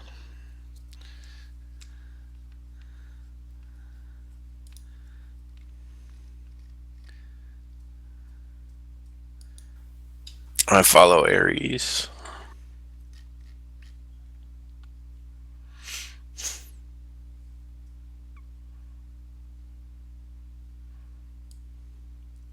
Shepard would also go through the hole. So you see in front of you a set of 4 humans. They appear to be resting up, bandaging. Well, I should say rebandaging a couple of wounds.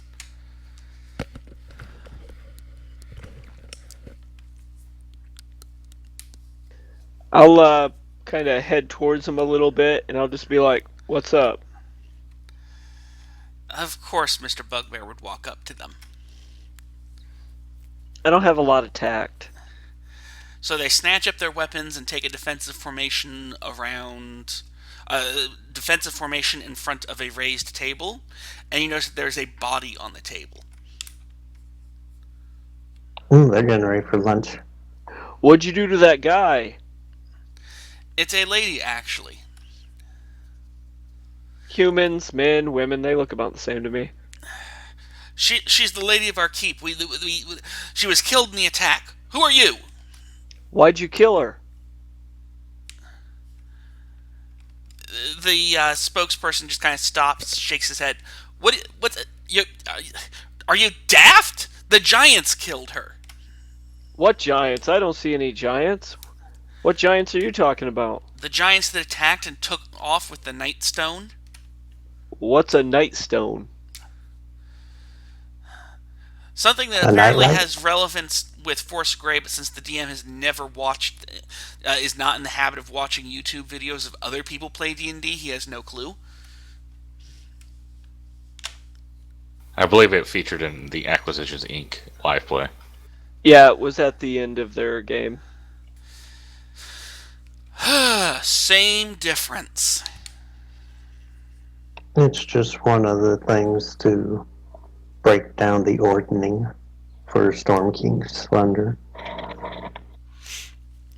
They give me pretty much no details. So it's a big rock? So they took a big rock and they dropped a lot of big rocks? That seems silly. It's like a terrible trade.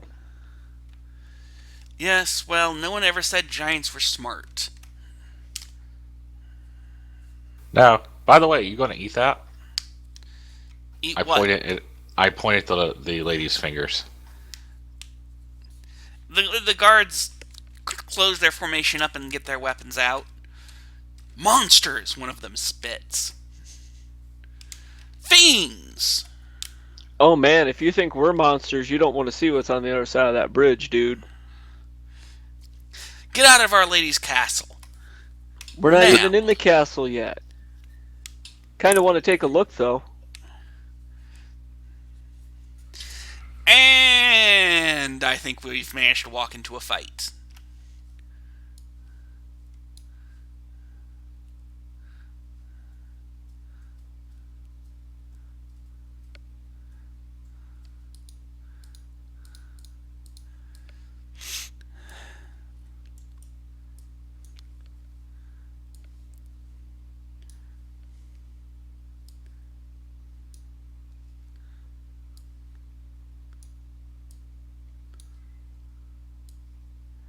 Okay, I think I've got the new character sheet ready.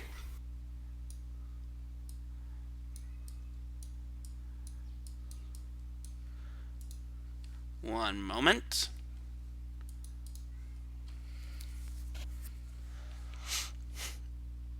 What level are you?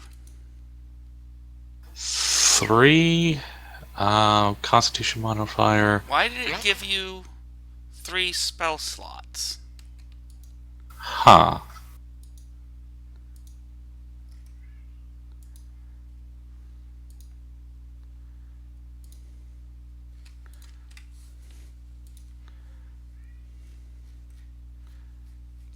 There, I fixed it. That's just odd. Weird. I think the HP is off too. I'm recalculating that now. Becomes 5. Plus 3 is 8. 8 times 3 is 24. Plus... Yeah, you should be at 27 hit points by my math. Yep, fixing it.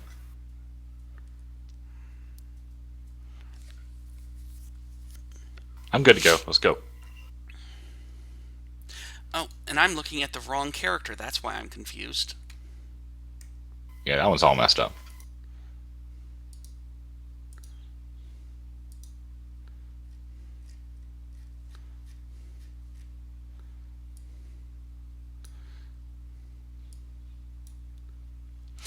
What domain is your cleric? He is Trickster Domain.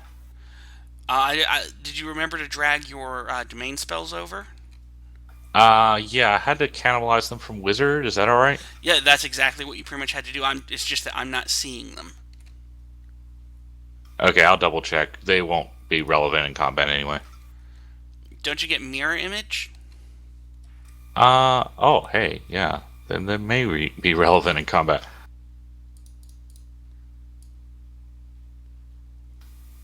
Yep, I see that. Okay, I'm fixing that. I mean, I don't remember all of them, but I think mirror image is one of them. Yeah, I may want to be tanking here.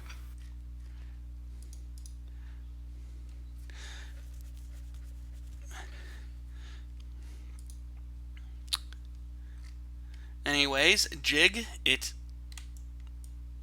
is your turn. Okay. Well, I'm gonna attack the one in the back. So I'll cast a Is that firebolt. really where you want to be, out on the drawbridge?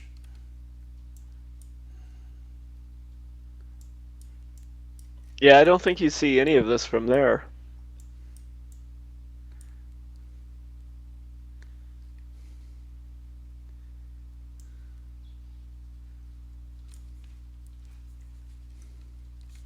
I think I'm going to move the action to the map in the lower right, where the ground floor thing is.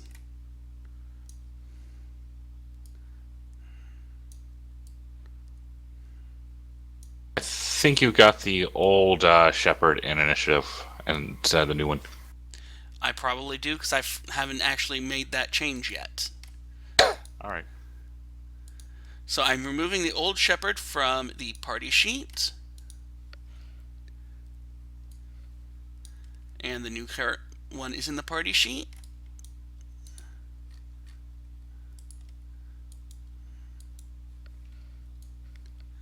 Do you have anything left from Shepherd Base that you need? I'm good at this point. I'm going to remove them from the server to clean it up. No problem.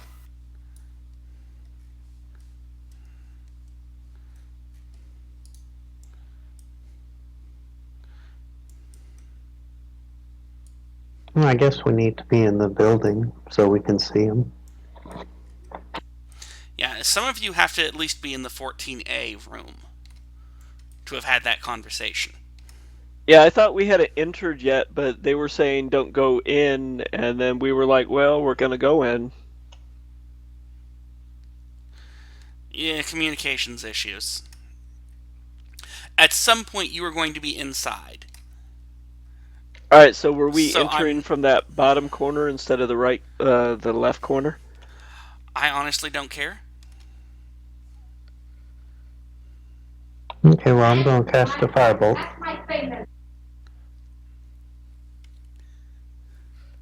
I mean, any way you cut it, the narrative is eventually you guys had to walk into this room and encounter them and have the conversation you had.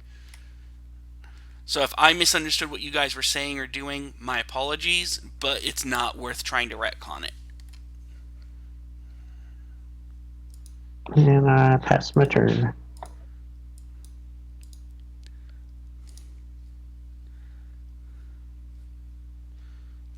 For Lady Valrosa Nandar!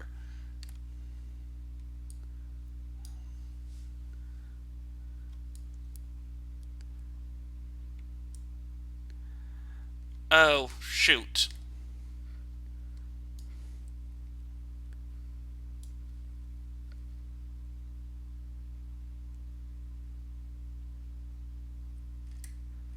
It looks like two of you are no longer properly connected.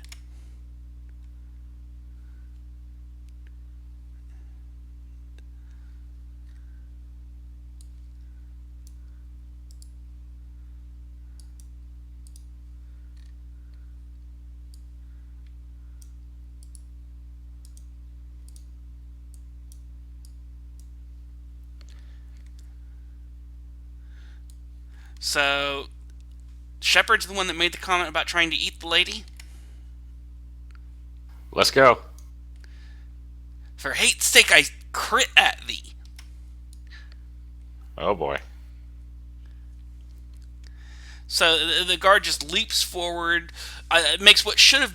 I mean, she's not that good with her spear, but she gets lucky and you're distracted for just an instant as some gravel shifts under your foot, and she manages to get her spear right into you. I hiss out something about racist and draconic.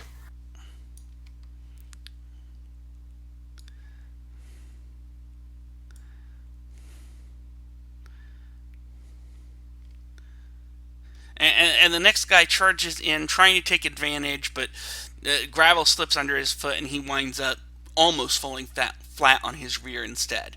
His attack just goes harmlessly over your head.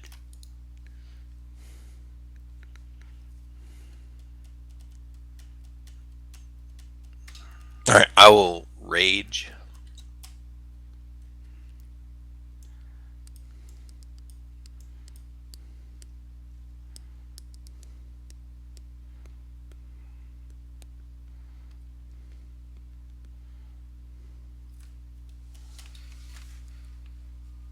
And I will take a swing at the guy that just took a swing at me.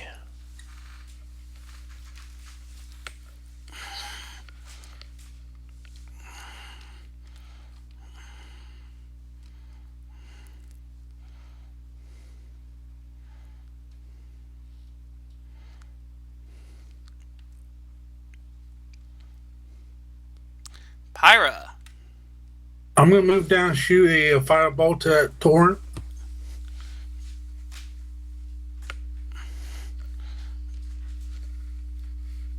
And that's my turn.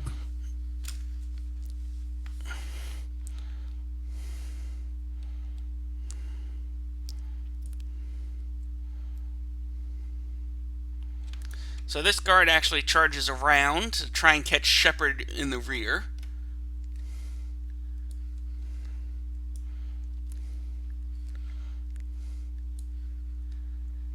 Because really, when you get right down to it, they're just trying to swarm over Mr. Cannibal. And he manages to catch you unawares and sink his spear into your foot. Ow. I'm sure Mr. 27 hit points can survive a spear or two to the face. Whoa, guys, whoa. I think this is a huge misunderstanding. Let up for a little bit, and I'll try to just subdue them.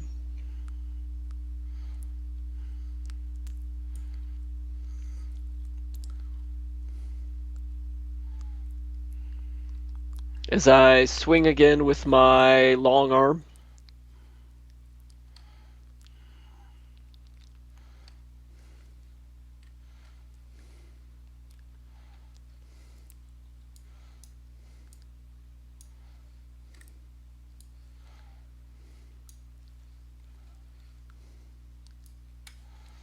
Wow, they're just having unnaturally good luck with their rolls tonight, Shepard. Cool.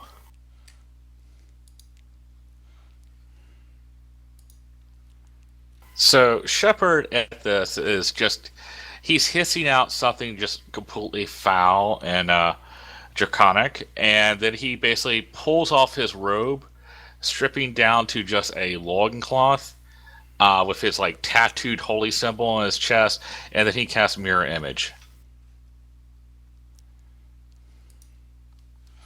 There's more of them! Kill them all! And then I just start looking like really just pissed off and just hissing and like shifting it around, looking as threatening as possible.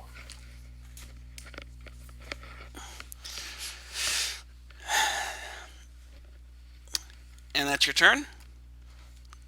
That it is. Well, I'd say the jig is up. And I'll go ahead and try and get Torm.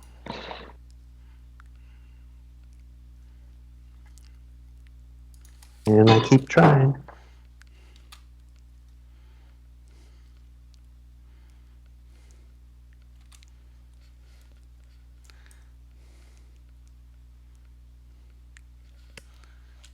So, roll me your d20, Shepard.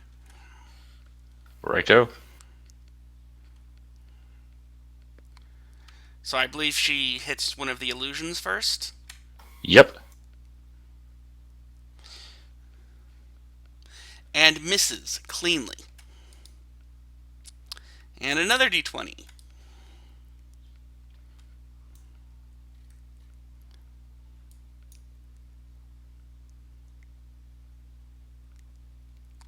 And I believe that is still one of the illusions. I believe so, yes. We have one illusion left. You mean two? Oh, I thought One. there were 3. Well, one didn't get hit. twice. Oh, sweet.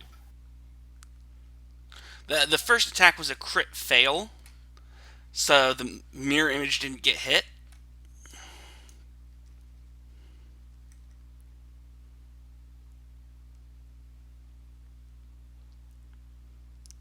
If you have 3 duplicates, you must roll a 6 or higher to change the attack's target to a duplicate. You rolled better than that, so yeah, one of the illusions definitely just went away. Alright. As he manages to spear it straight through the heart, and he laughs, and then it just kind of vanishes. I Jacqueline. laughed back at him in a hissing voice. I drop my quarterstaff and I attempt to grapple Kalen.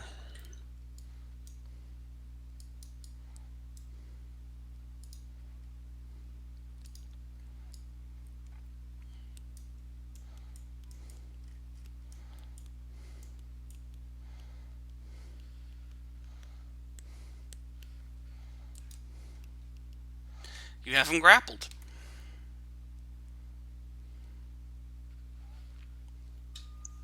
I sneer at my larger opponent as I have him locked and end my turn. Wait, why do you have advantage on your grapple check? Because I have advantage on all strengths when I'm raged. So, my memory of the rules is a little weak here, but because don't you have disadvantage because he's a size larger than you? Nope. Never I can mind. grapple up to a size larger than me. Yeah, one size larger. Yeah, strangely enough, that particular rule just doesn't seem to come up very often. Pyra! So I'm going to shoot a firebolt at Torum. And that's my turn.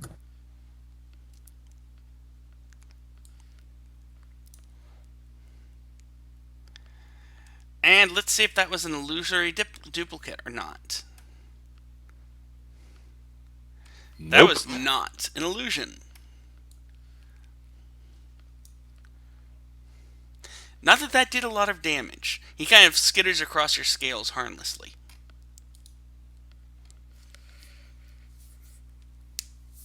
Stand down. I don't want this to hurt any more than it needs to. And then I try, as I whiff, and then I try to smack him again. You really don't think they're listening.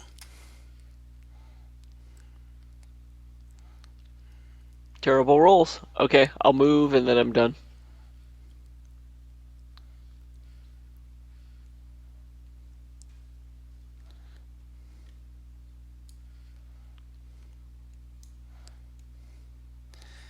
And let's see if that was an illusion. It Woot. was. You're now down to 1 illusion, Shepard.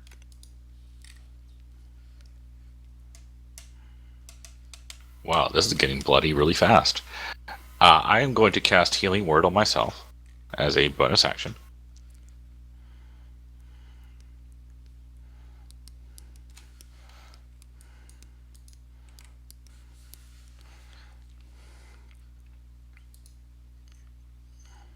And the next thing I'll do is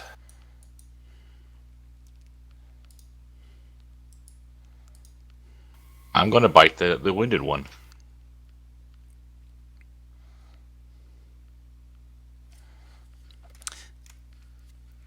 You didn't target yourself with your healing word, just so you know.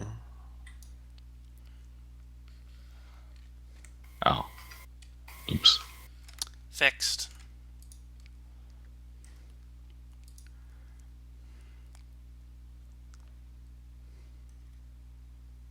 All right.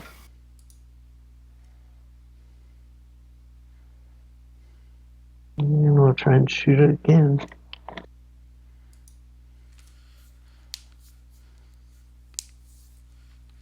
And I'm going to use my Fury.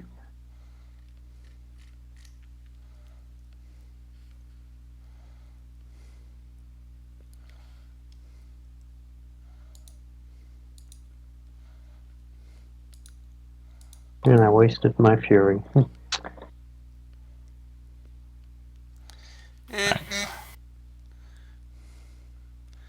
So at this point, Alara is just looking really upset. And was that an illusory duplicate or not? Yes, it was. And your duplicates have an AC of 10 plus Dex, so your last illusion is gone. Alrighty. Tacklin. All right. With Kalen grappled, I'm going to attempt to shove him prone.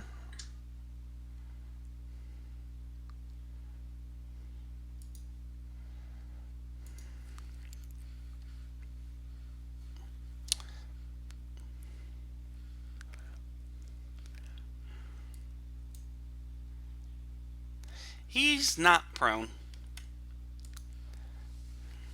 All right, that ends my turn.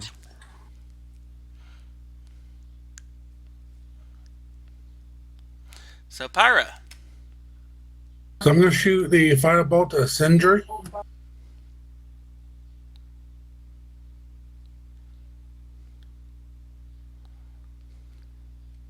And that's my turn.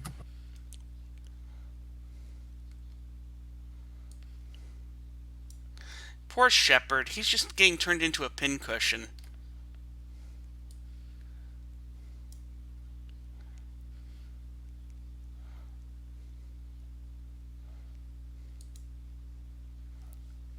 On the bright side, the rest of us would all be dead, so I'll move up and I'll call towards Sindiri and I'll say, "Come on, just settle down." And I'll try to smack her.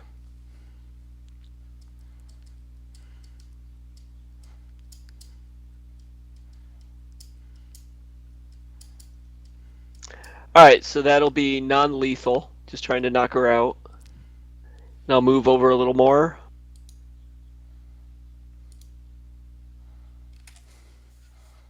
And I'll try to just kind of slap Alara.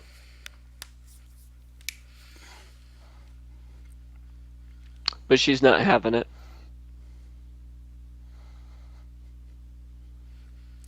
Shepard. Okay.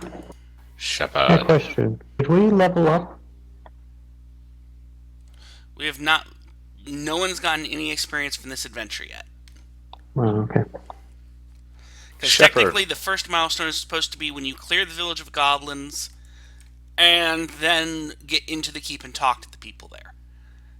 Things kind of went sideways when you tried to befriend the goblins, so I kind of rearranged things to try and make it up, and... Okay, I was just wondering.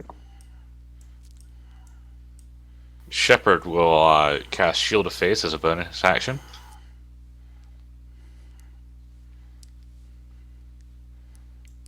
Then target Alara with another bite.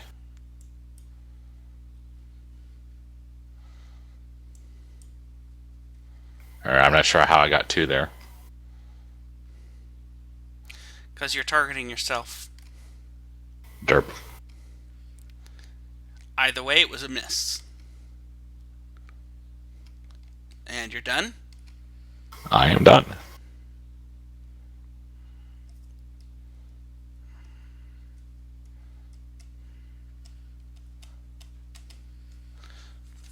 So it's Jig's turn.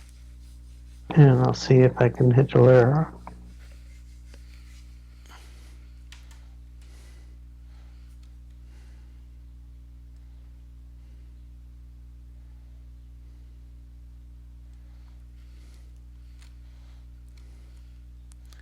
For my lady!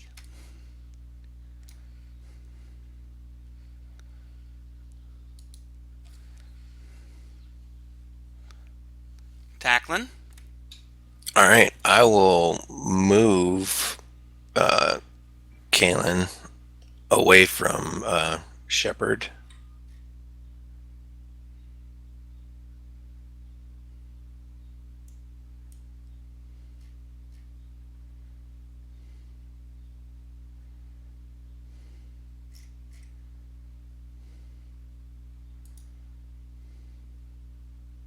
And then I will attempt to shove him prone again.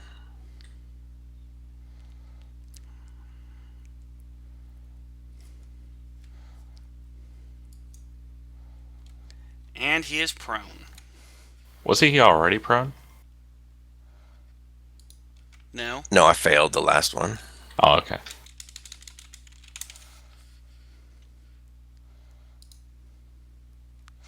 And that's your turn? Yeah, sorry. Pyra. So I'll shoot a firebolt at Alara. And that's my turn.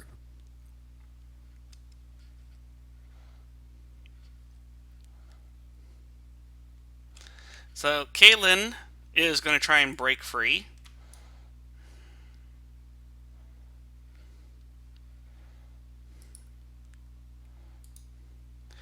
And I'll go ahead and let the tie go to you.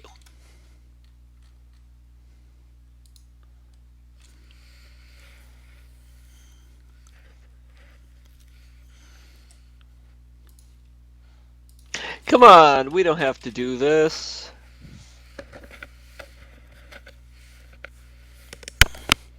As I smack her non-lethally, and then I try to do it again. And miss terribly. Just trying to call her attention. Shepard. Shepard will bite. First, he's actually going to use a bonus action to invoke Hungry Jaws and make a special attack with his bite and try to take her ear off.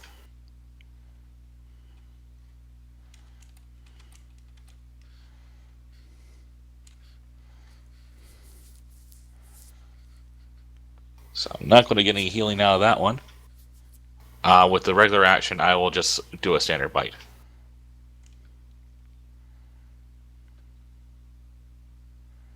And miss.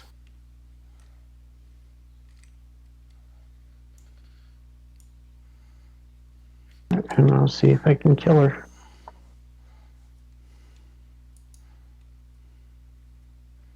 Nope. Probably because you're shooting around a corner.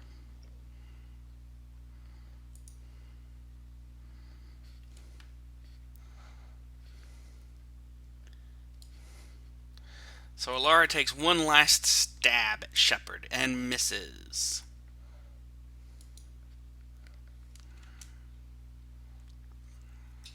I will make a improvised weapon attack with my shield on Calum. I don't think I have that set up though.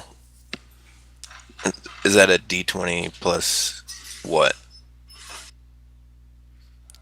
Sorry, say again? For improvised weapon to roll the attack.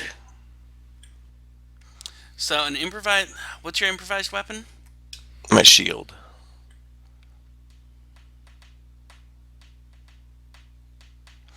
So I'm going to say that a shield is most like a club. Okay. So it'll be strength based, but you do not get your proficiency bonus. Unless you're a tavern brawler. Okay.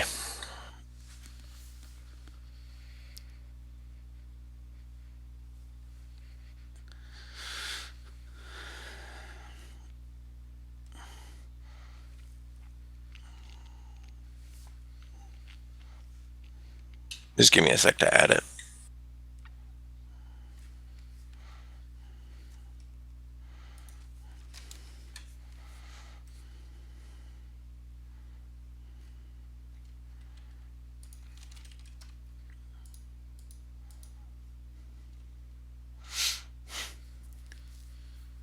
And that will end my turn. So I'll shoot another firebolt at Alara. That's my turn again.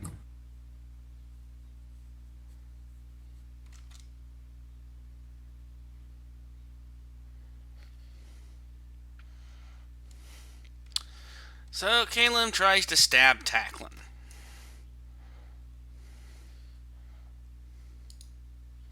Ares. Rest up, lady.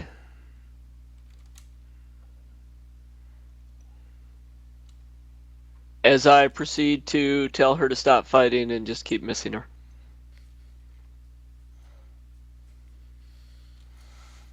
Shepard. Shepard tells her to stop fighting in his people's way of biting.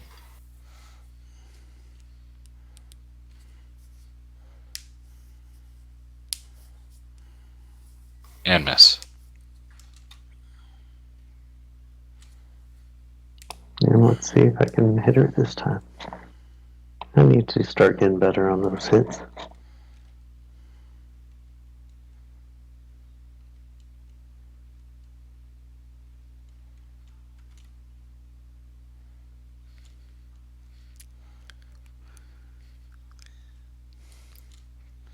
So Lara continues to try and stab at Shepard.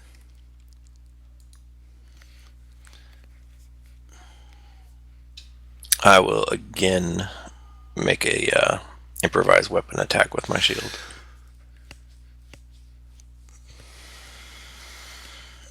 Also, it just occurred to me, if you're using your shield as an improvised weapon, I don't think you're going to be receiving your AC bonus at the same time. I still have. That's fine, whatever you want to call it, but I have it on my arm. I'm just hitting him with the edge of it.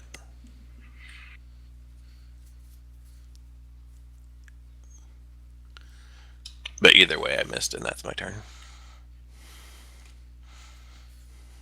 I'm gonna look at Laura and just say it's over.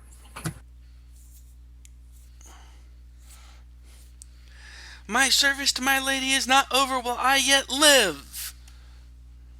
And that's my turn. Okay. So yeah, her service is over. At this point, I don't think Caleb actually stands a chance.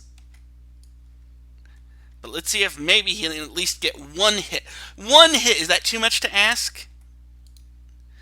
So does anyone Is he think still that prone? he's still prone? He can't get up while he's grappled.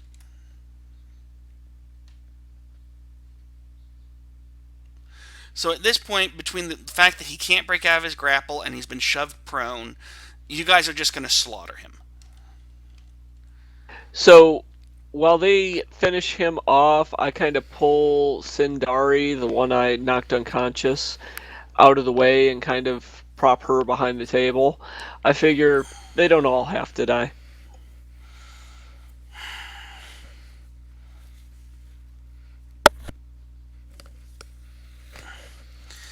So anyway, you guys have had fun. You deal with the guards.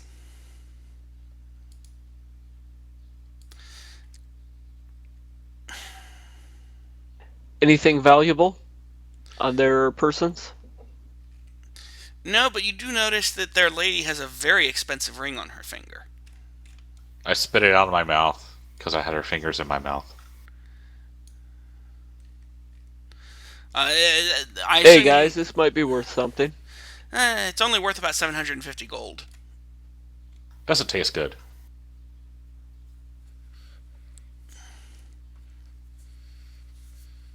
We don't have to let the rest of the Zit know that we found this.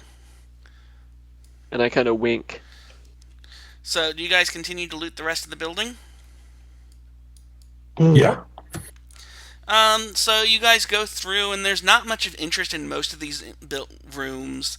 And then you do find what looks like the room for the lady of the manor's bedroom, and there is a chest at the foot of her bed.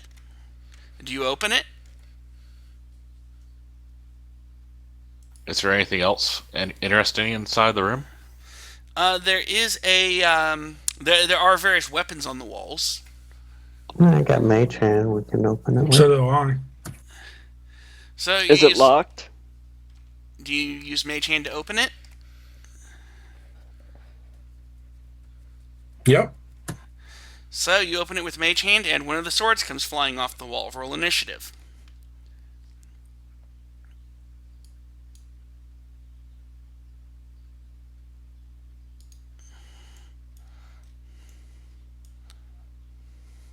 So you guys will be in room 14E upstairs, Go ahead and position yourselves as you choose. Or you won't be in the room, but...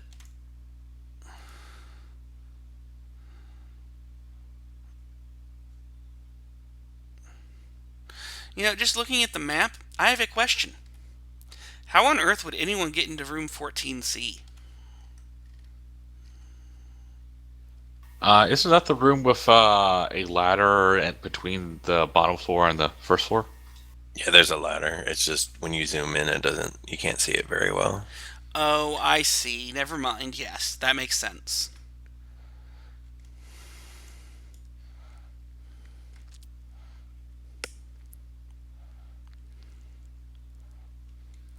So, you guys have rolled initiative, and Jig, it's your turn.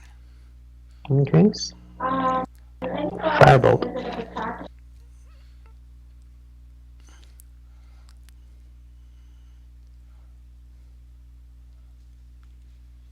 Alright, I'm a little bit surprised by this sword, but what the heck, I tried to hit it with my quarterstaff.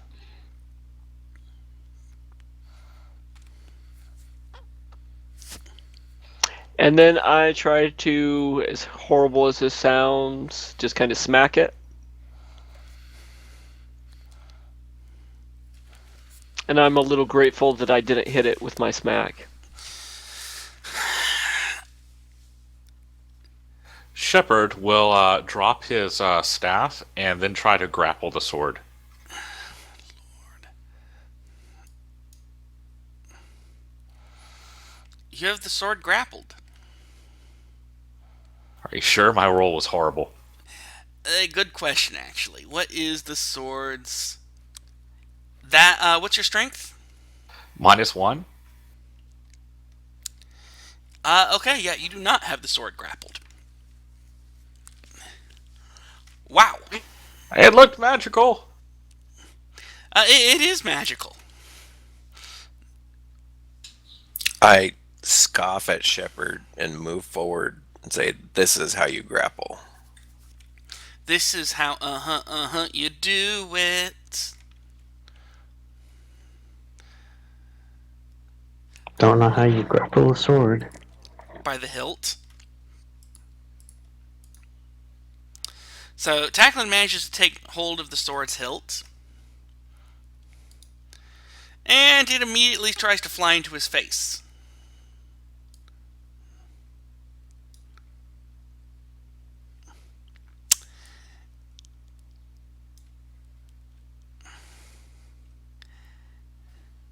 And it's no longer grappled. Tacklin is able to prevent it from going face first into his eye, but only at the cost of managing to smack himself in the face with his own fist.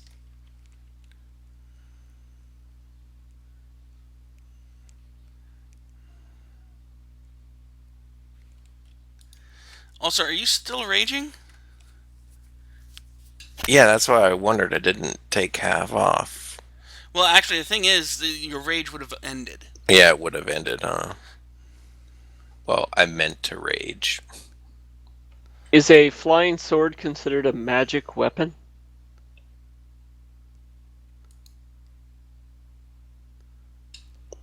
Probably. I believe it's a construct.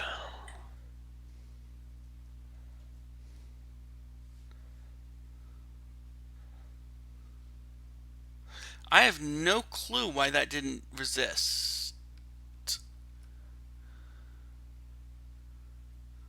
Yeah, the effect is still on there. Is that the default Barbarian Rage effect, or did you write it yourself?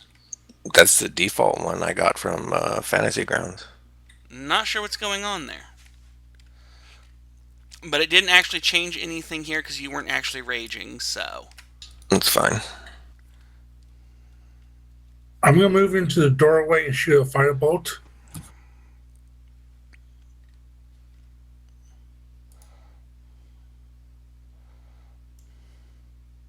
I'll move back.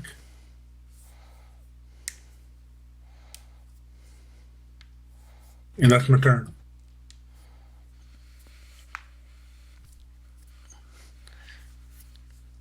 Let's try again.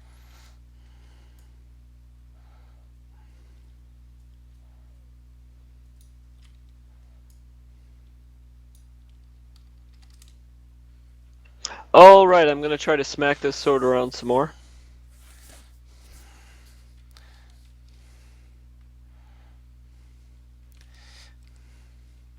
And my rolls have been pretty terrible, so I'll look at it kind of depressed.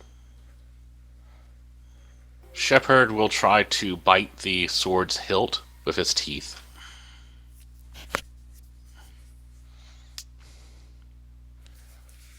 And whiff.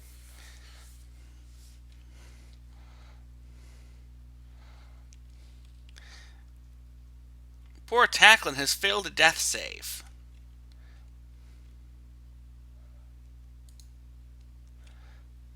Oh, Tacklin's down. Oops.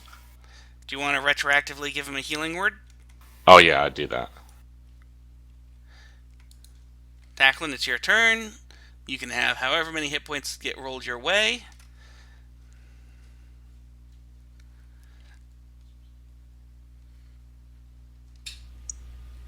All right. Oops. I don't think that's what you meant to do. I think you guys did manage to hit the flying sword at some point. Yeah, I hit it once. Do you remember for how much? Well, wouldn't we just subtract the 4 and... Problem is, it doesn't give me any indication of overhealing. Alright, let me go back and find it. So, Tacklin, go ahead and do your damage. I did 4 damage.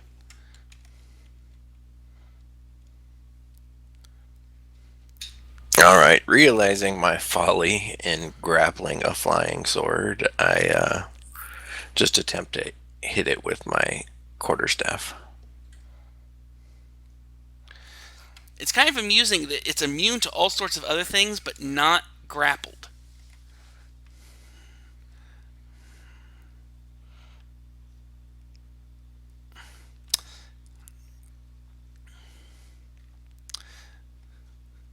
The Is it sword immune to upset. restrained? Nope. How about prone? Nope.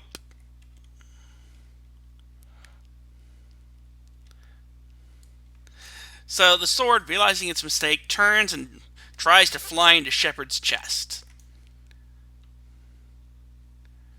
And misses. Pyra. So I'm gonna move to the doorway and shoot a magic missile.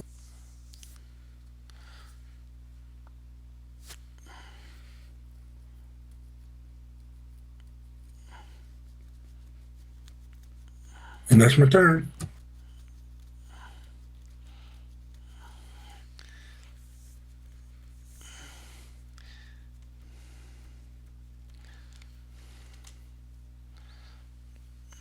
So Jig.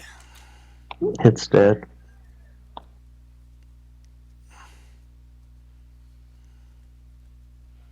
I guess since we have the chest open, what's in it? Oh, he is dead. Bleh.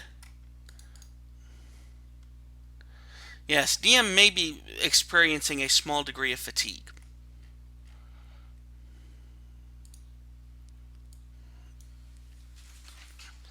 So you find some gemstones.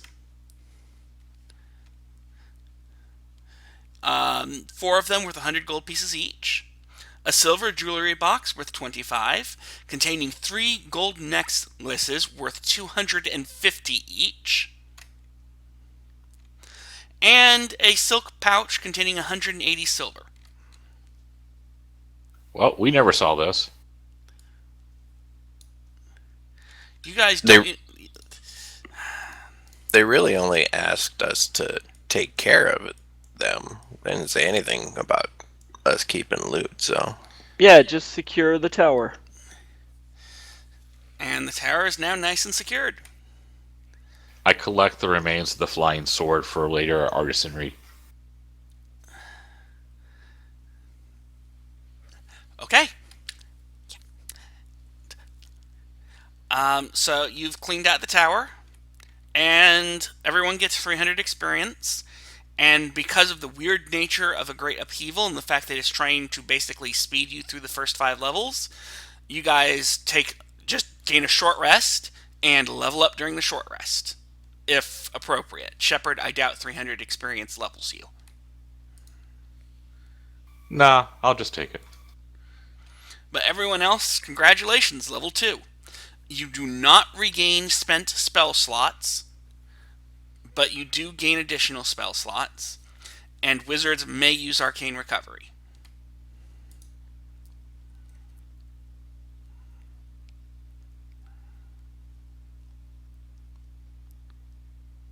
I will try to regen with some hit dice. So I'm looking to see how this rolls.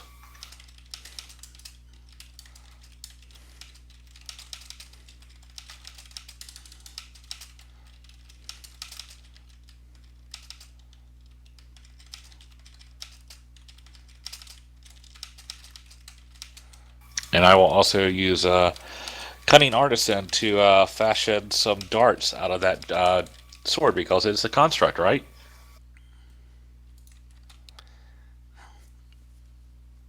My head hurts. Doesn't that ability specify you have to use their blood, their bones and hide?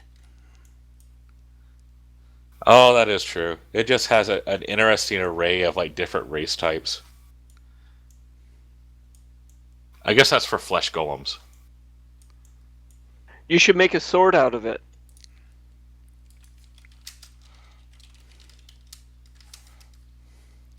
Yeah, now you've got me having to go into Volos.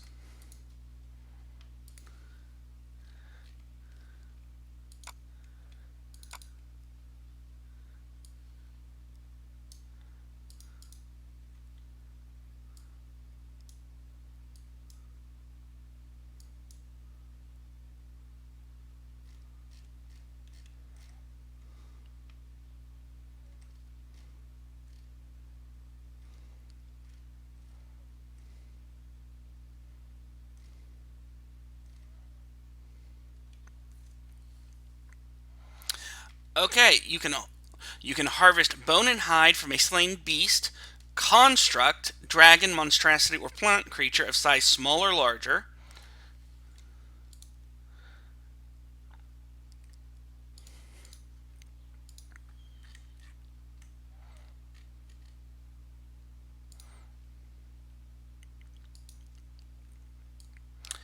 And a flying sword is a small construct. So apparently, yes, you can in fact use the sword. And you are able to make a shield, club, javelin, or darts. Oh, or darts or blowgun needles. I'm going to do the darts. That's a 1d4. Yes. I assume you have appropriate artisan's tools? Yeah, I have wood carvers as my bone carving equipment. So I get 2 darts by snapping it in half.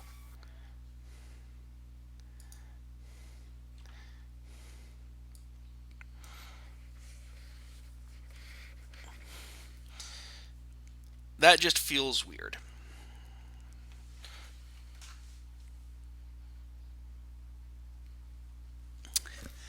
Anyway, so everyone let me know when you're done leveling up and are ready to continue.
Anyone in the party have a torch?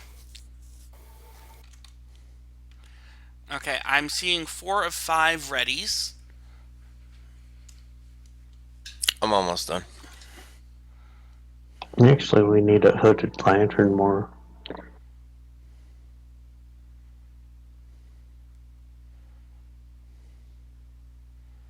Most of us, I think, have dark vision. I have a hooded lantern. I just want to use a torch for a different purpose. While we're resting, I try to find a piece of wood or something, from the dining table down this scavenge the tower a little bit. Yeah, you guys scavenge the tower. You get a lot of loot here, folks. Lots of loot. Do we find a loot? The DM glares at the man who is about to be severely punished. And yes, I did that deliberately.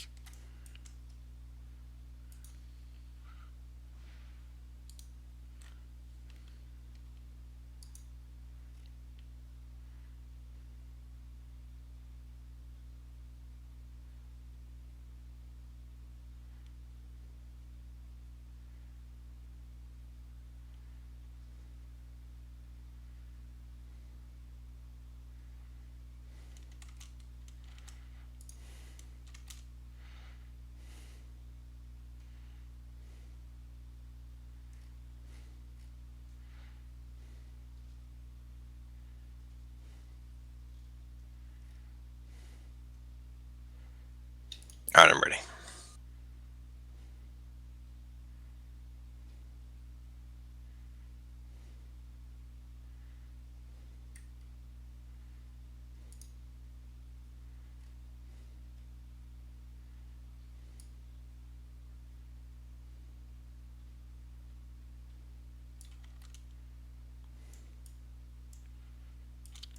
Alright.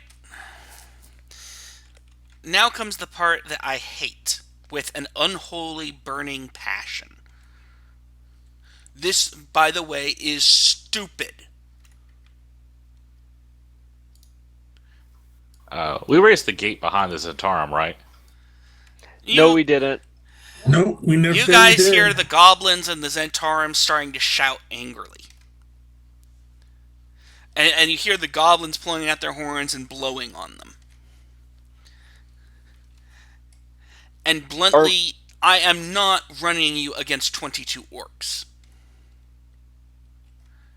I'm not doing that to the party. It's stupid. Because it'll take an hour plus to do a fight that...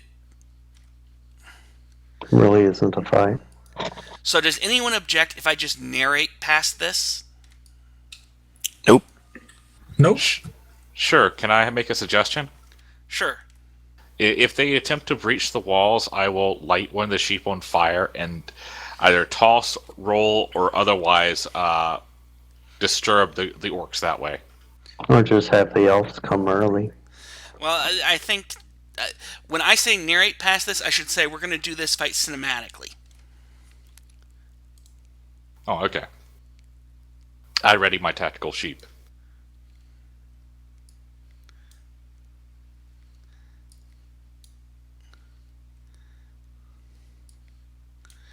So everyone go ahead and roll initiative.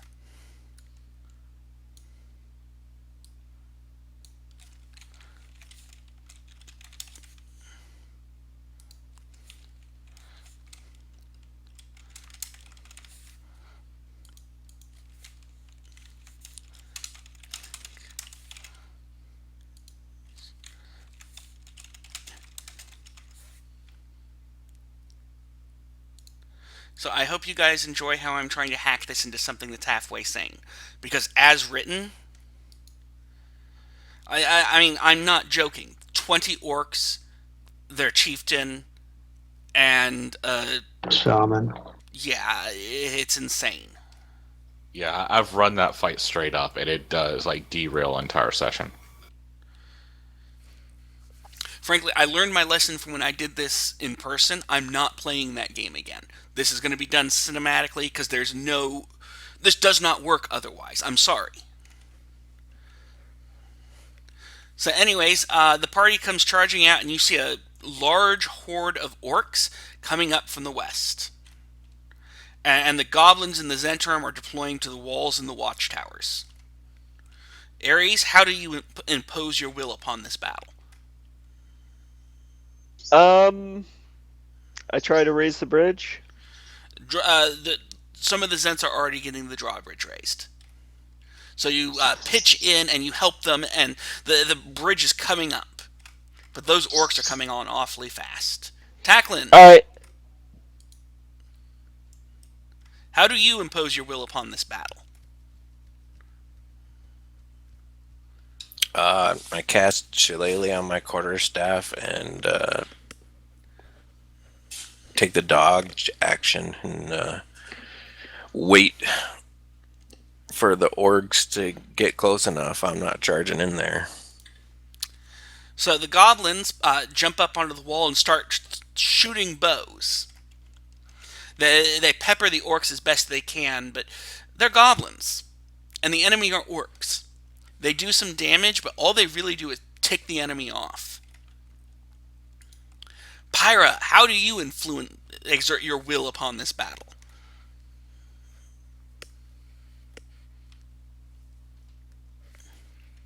I'll probably wait until a whole bunch of the regular orcs come in and just cast sleep.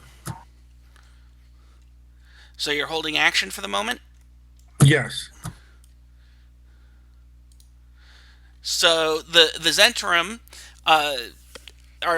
some of the Zentrum are raising the drawbridge. Others take up their bows and start. Oh, they actually don't. Oh no, wait. Yes, no. Others take up crossbows and start peppering the orcs, and you see a couple of the orcs start going down. Unfortunately, the orcish commanders are having none of this, and they charge out battle cries, and the Eye of Grumsh calls upon the power of his god and brings back some of the ones that were injured. Shepard, how do you exert your will upon this battle?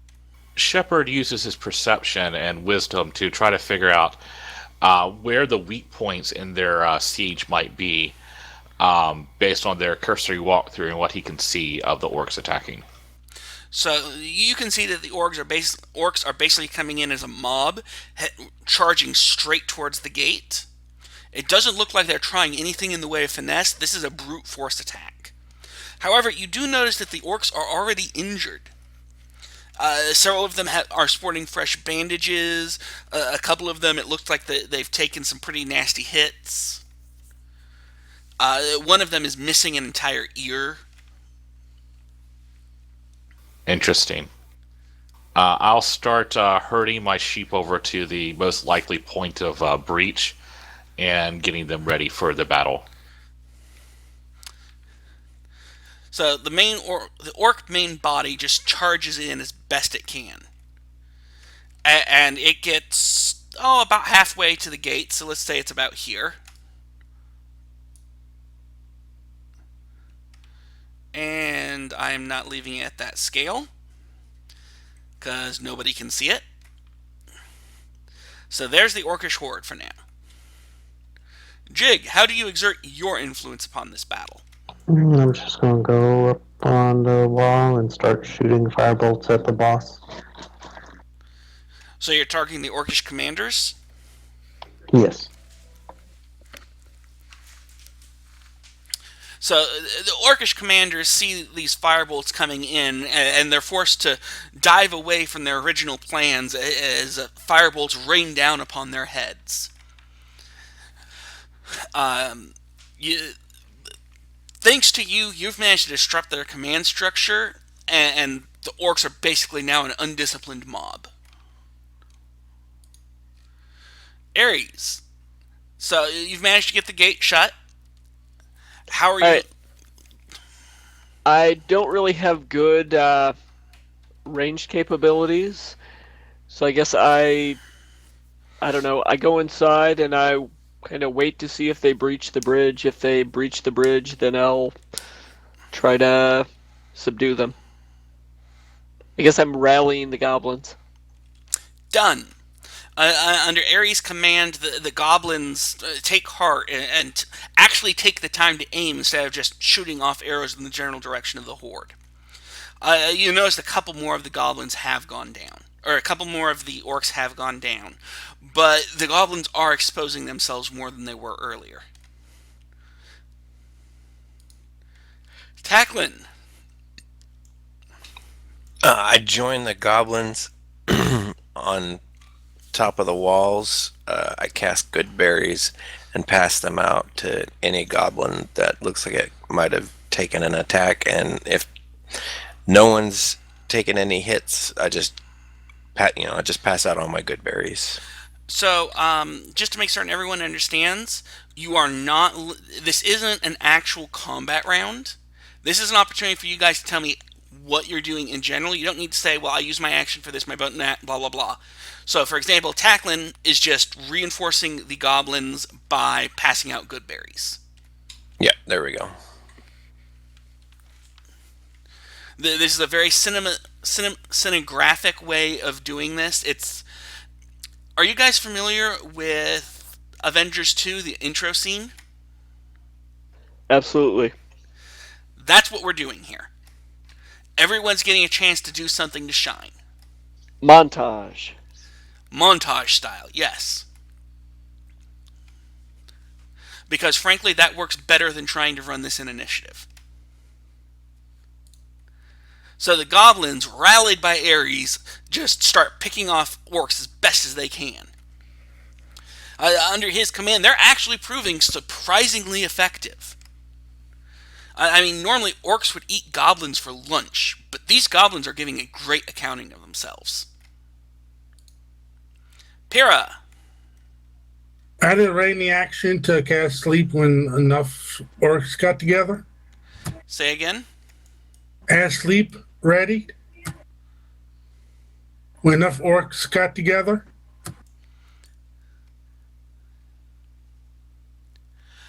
Okay,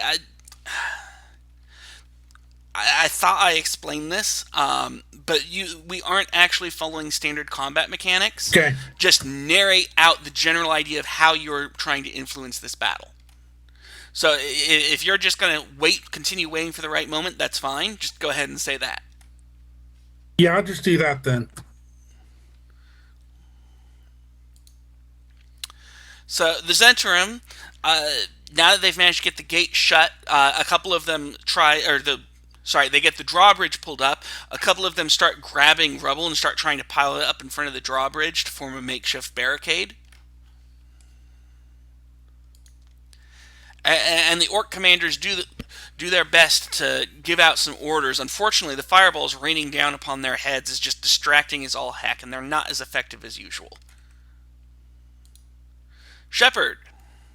Shepherd will unusually take his sheep up onto the walls.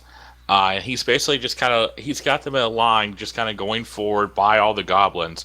And occasionally he's just kind of watching the goblins, and some of them are like poking up their heads a little bit too far after they've shot. So he's just using his shepherd's crook to just kind of conk them, just to pull them back down, all while just keeping an eye out for a chance to deploy the sheep. All right.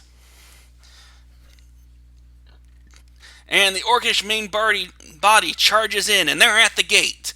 And they pull out grappling hooks and send it. They throw them up and get a good hook on that gate and start tugging. And you can hear the ropes for the drawbridge groan as they pull that drawbridge down. Jig. I'll just keep tossing firebolts at him. You manage to kill the Eye of Grumpsh is careless in trying to get a couple of the orcs to pull in unison, and you manage to catch him right in the chest and kill him. Do my little jig dance. Ares. Alright, so I'll tell the goblins, fire at the ones with the ropes. We can't let them get this bridge down. And I'll continue trying to rally them as best I can. So under the commands of bugbear, the goblins redirect their attentions, focusing primarily on the ones that are holding the ropes, forcing the orcs to back off a bit. Tacklin. I will leap from the walls and make my way across onto the edge of the gate as it's vertical and dislodge the grappling hooks and then return back. Nice. So, instead of dislodging, do you have a dagger on hand? I do not, so I can't cut them. Problem is, you've got orcs actively tugging on them, so trying to get them loose is going to be difficult. On the other hand, you're a barbarian. You're a mighty barbarian, and you just take hold of that rope and laugh as you lean back and tug, and you pull an entire line of orcs over because they weren't expecting a counter tug. And you use that slack to just unhook the rope and toss it aside. Work? That sounds good. So the goblins continue to take aim and fire, and they actually manage to drive the orcs away from the other grappling hook. Pyra. I'm going to change my action, go up with Jig, and start shooting firebolts at any remaining orcs. Well, what I'm thinking is right at the moment, I mean, you're waiting for the right moment to take effect. There are a lot of orcs just chaotically all over the battlefield. If you cast sleep on some of the ones that just fell down, people might not notice that they're asleep and think they're just dead. Okay. That work for you? Yep. So a bunch of the orcs that just fell over or got driven away by arrows kind of slump to the ground and stay slumped. And the Zentrum, taking heart, start peppering the remaining orcish commander as hard as they can. They just fill his hide with arrow after arrow after arrow, but he's still managing to hold on and yell out commands. This is truly a champion of the orcs that they're facing. Shepard. Shepard, seeing a chance, will quickly lead the sheep back down to the bottom of the drawbridge and try to basically get them all in front of the barricade. He's already got them basically blindfolded, and he pulls out a little bit of wood, lights it on fire, and just yells, "Lower the drawbridge." I'm not going to like what's about to happen, am I? So the orcish main body recovers. They're at like half the size they used to be. This fight is not going well for them. But they recover, pick up some shields, form a little flanks, and they seem to be trying to get something ready. Jig. Just keep peppering them. Well, you know what? I think you managed to catch the commander right in the face and kill him. Work? Okay, maybe they'll break and run now. Especially when killer sheep come out. Yeah, I'm going to have to keep things going long enough for the killer sheep, because that's just going to be awesome. So, Ares. Keep at 'em, guys. We got 'em on the rung. Tacklin. I will release one side of the drawbridge, make my way across the top of the drawbridge again, and release the other side. So you're dropping the drawbridge? I'm dropping the drawbridge for the And it sheep comes attack. slamming down. And do you ride it down? I do write it down. So you ride the drawbridge down, roaring in your barbarian fury. And as the orcish horde tries to advance, you're right there, and you can't hold them forever. You're just one barbarian. But, you know, they're not just going to walk right over you. You hold them for those few critical seconds. As the goblins continue to pick and peck at anyone who manages to leave even a slight gap in their defenses. And, you know, Pirate, this might be a great time to throw your last sleep spell and just throw complete chaos into that flanks. Yep. So that flanks is falling apart, and the Zentrum are taking advantage of it to just throw arrow after arrow after crossbow bolt after bolt through orc after orc. I mean, the horde isn't broken, but it's right on the edge. Shepard will light each of the sheep's asses on fire and then give them a kick to basically herd them across the bridge in a panic. Poor Declan has to jump over the bridge and into the river to avoid the stampede as the Flaming Sheep Brigade comes charging out the gate and right into the main Orcish horde.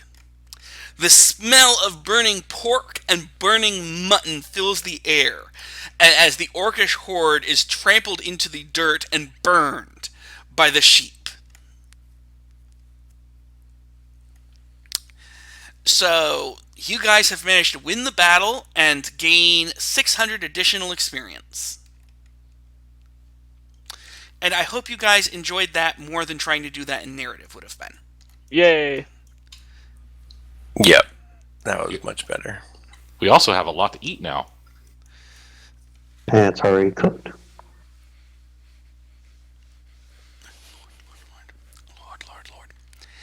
So with 600 additional experience, I'm quite certain 4 of you have leveled, and 900 experience might even have been enough to level Shepard. I don't know how many he started with. I am checking.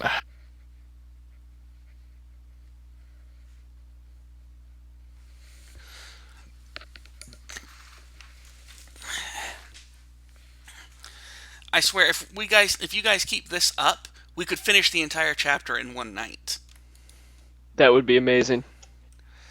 Because I can already see you narrating your way past the next challenge.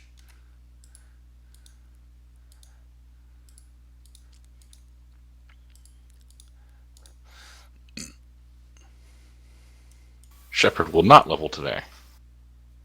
Or at least not right now.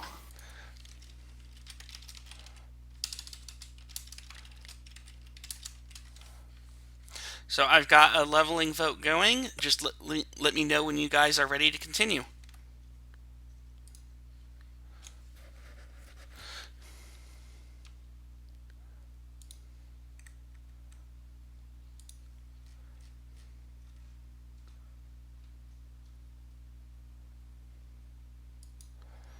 While everyone's leveling, I am collecting my things.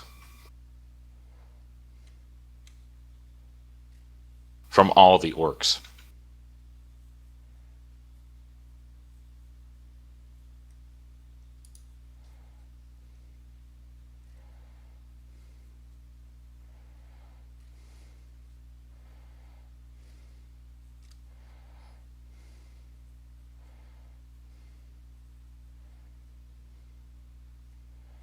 Okay, then I won't.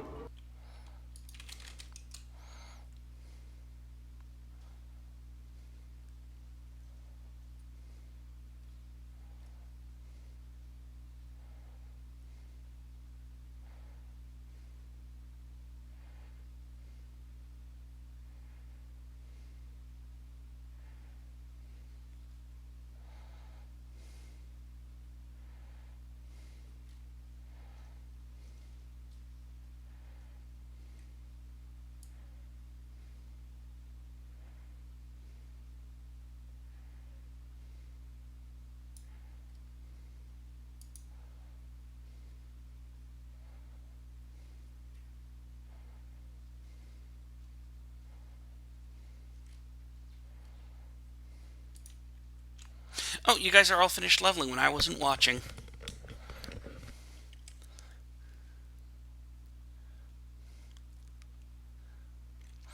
So anyways, at this point we're reaching the point of virtually having to rewrite the adventure.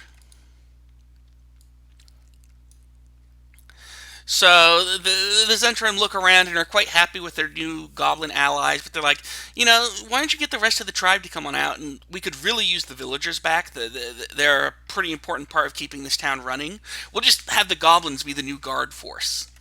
They can collect taxes. And the humans can work the fields and make food for them. Yep. Are you really sure you want the humans back? They might try to take the town back over. I'm sure we can handle it. Yeah. What about where do these goblins come from? Do they have like a cave or some sort of mountain hideout or something? Well, Yeah, they they They took told us over. about their cave. There is a cave in the forest. From what we can tell, the cave has been the town's emergency hideout for a while. Their backup plan, if you were. They just weren't aware that goblins had moved in recently. Well, wouldn't that cave make a wonderful secret Zentarum supply outpost? Why, yes, it would. Now, of course, you have paid us for the town. What else are we going to receive when we go and take care of the caves? I'm sure you'll find plenty of treasure there. Yeah. And of course, you'll put in a good word for us, right? Yes. So before we continue, I'm looking at some numbers, and I actually need someone to take up a potion of healing and a potion of he will pay you his potion of invulnerability to go do this. I think we're interested. So inside the party sheet, there's a potion of healing and a potion of invulnerability. I would appreciate if you guys divvied that up. I guess we roll for the healing. So the way treasure works is if the party agrees it goes to something, it goes to them. Otherwise, you roll off. I'm interested in invulnerability if nobody else is. I'm not gonna need it. I'm gonna be invulnerable. Well, no. Whoever's up front should get that, one of the frontline fighters. So DM interjection. Roll for invulnerability. If you want it.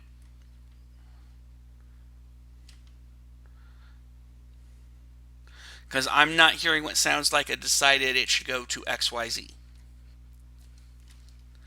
Closing in 3, 2, 1. Congratulations, Ares. You have the potion of invulnerability.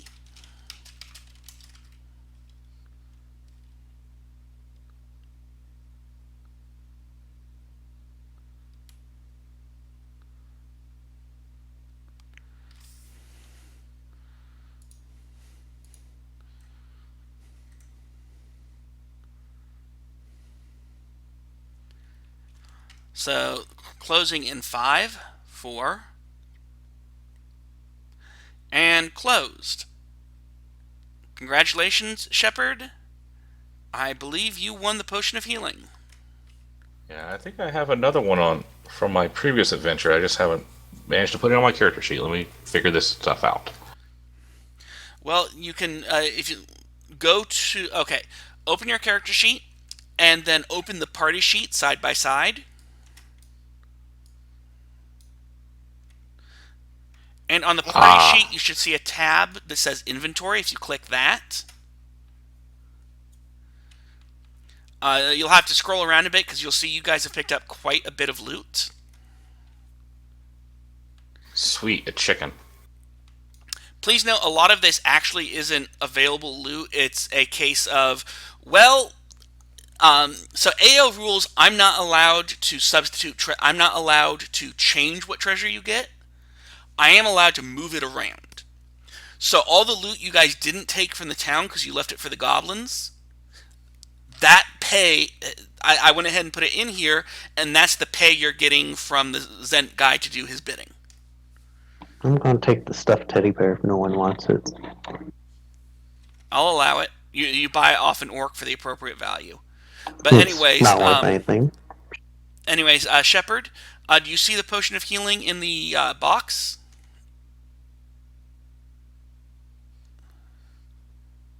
Got it. Ah, good. Okay, now just to make my life easier, I am selling off everything that is in the party inventory now. Does the monks want silver darts or anything?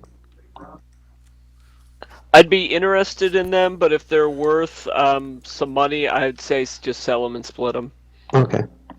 Actually, they're listed as only being worth 5 copper, so...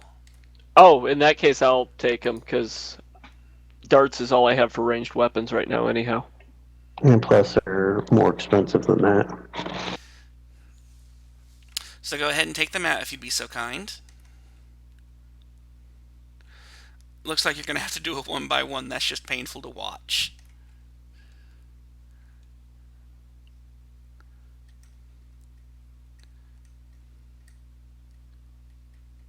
And does someone want the healer's kit?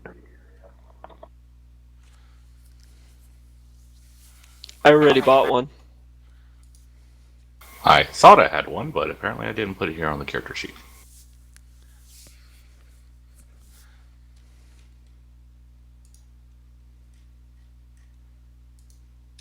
I'll take it, but I'm not going to be able to use it for most action. No, but it's good to stabilize people with. It's good if your pet lizardman gets like completely clobbered.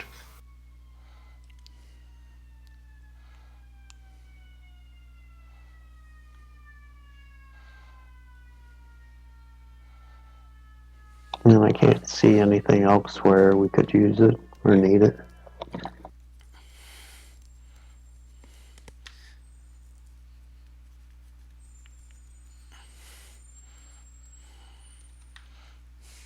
Okay, are you guys done getting your treasure out of the inventory?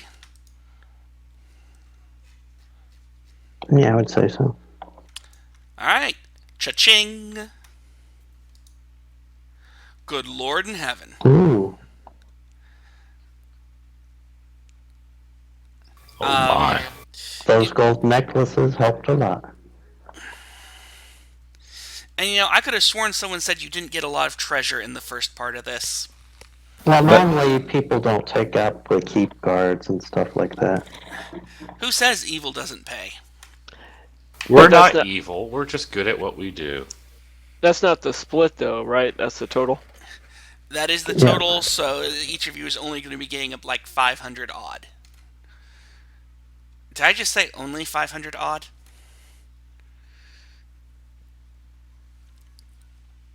Anyways, so you guys find your way into the Dripping Caves. How do you guys approach this? Can we grab Gum Gum and like interrogate him or her to get a good layout of the place and the entrances? And who's the boss? Done. And he tells you that the boss is named Hark. Does Gum Gum like Hark? He's a good boss. Gum Gum, you want to be boss. Of course Gum Gum wants to be boss, but Hark is boss. Not one to fight Hark. Hark nasty. But you want to be boss. Yes? We can make happen. You kill Hark?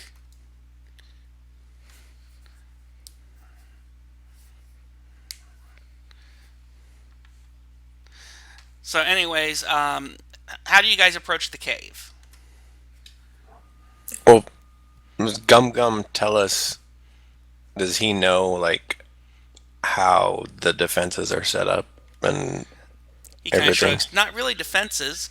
Have ogre friends in front room. Well, Gum Gum, why don't you go tell them that we're friends so that they don't come after us? Okay. So Gum Gum heads on into the cave.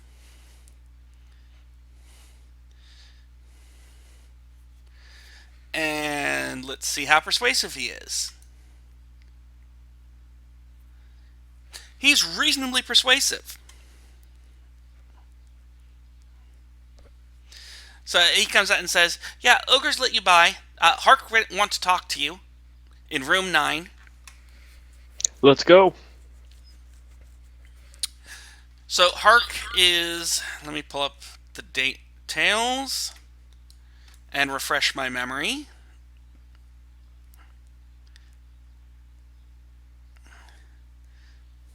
So Hark is sitting on a little makeshift throne that's been set on top of a pile of equipment. It looks like all the weapons and gear that probably belong to the villagers that these guys captured. And he and a couple of his buddies are watching a villager getting eaten by giant rats and laughing their heads off.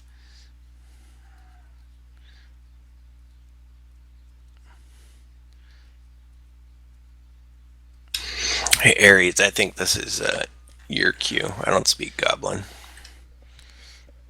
Hark speaks common. Hey, Hark, how's it going? Going good. Tribe strong. Tribe not need to bow down to Bugbear. Who said anything about bowing? Hark, Gum Gum say you rule now. Hark laugh. You seem like an intelligent goblin, if ever there was one. Perhaps you'd like a position of power, other than just this cave. Hark have power. But Hark interested in what you say. So, Hark, you've heard of the Zentarum, right? I know some of the goblins have been defecting to their forces, even from your own crew. Hark listening.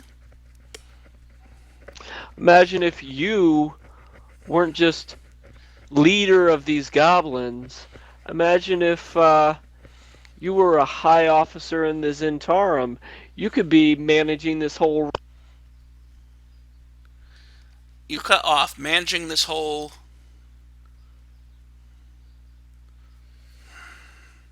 area, probably.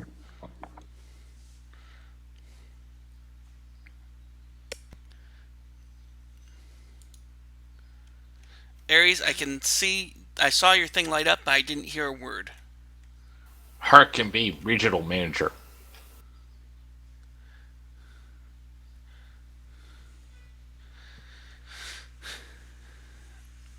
Okay, Hark is definitely interested in that offer.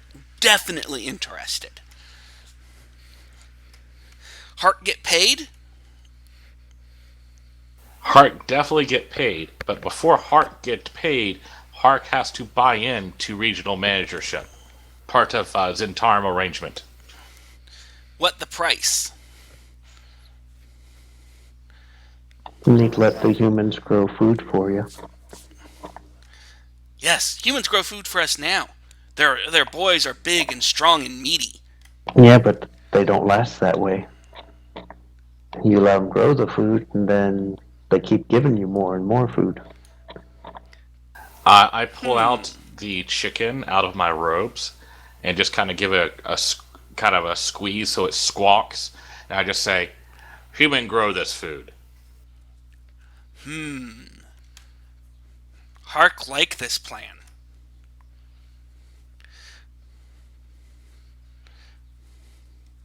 But how Hark know tribe be safe? Hark know, if you can deal with Blob, Hark know tribe be safe. Under your protection. If Zentarum can't deal with Blob, how Zentarum protect tribe?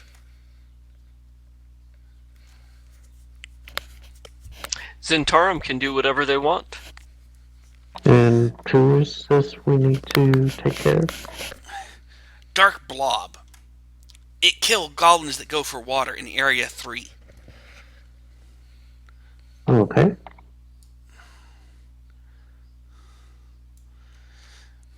If you leave cave, Blob no longer a threat. Well, we can kill it anyway. Yes. But how do we know Zentarum strong? I'll tell you what, you come with us, Hark, and you see us take care of this, and then you'll know how strong we are. So he won't actually go with you, but if you come back with proof of the Blob's demise, he will concede. Can you have somebody show us where it's at? Yeah, he tells you that you get direction. So you see where 3 is on the map? Yeah. They guide you to 3, say there's a water source. If you just follow the path along, and the Blob will find you. Okay.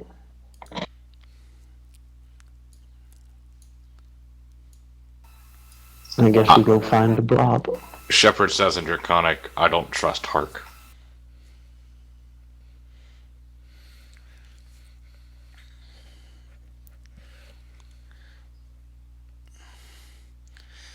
So Well, actually, Hark has a good deal if he does what we tell him to. Perhaps he should just do what we tell him to do and not give us little missions like he is boss. I'll respond in Draconic. I don't trust Hark either. I'm thinking we take care of this blob, we take care of Hark, and maybe leave Gum Gum in charge. He's a little more malleable. Perhaps we simply take care of Hark, not worry about Blob. Yeah, but if that blob is still a problem, we might as well take care of it. You guys are planning to turn this into a Zent outpost anyways, so dealing with the blob falls under the category of pacifying the cave. Yeah. So, oops, I forgot to apply a short rest.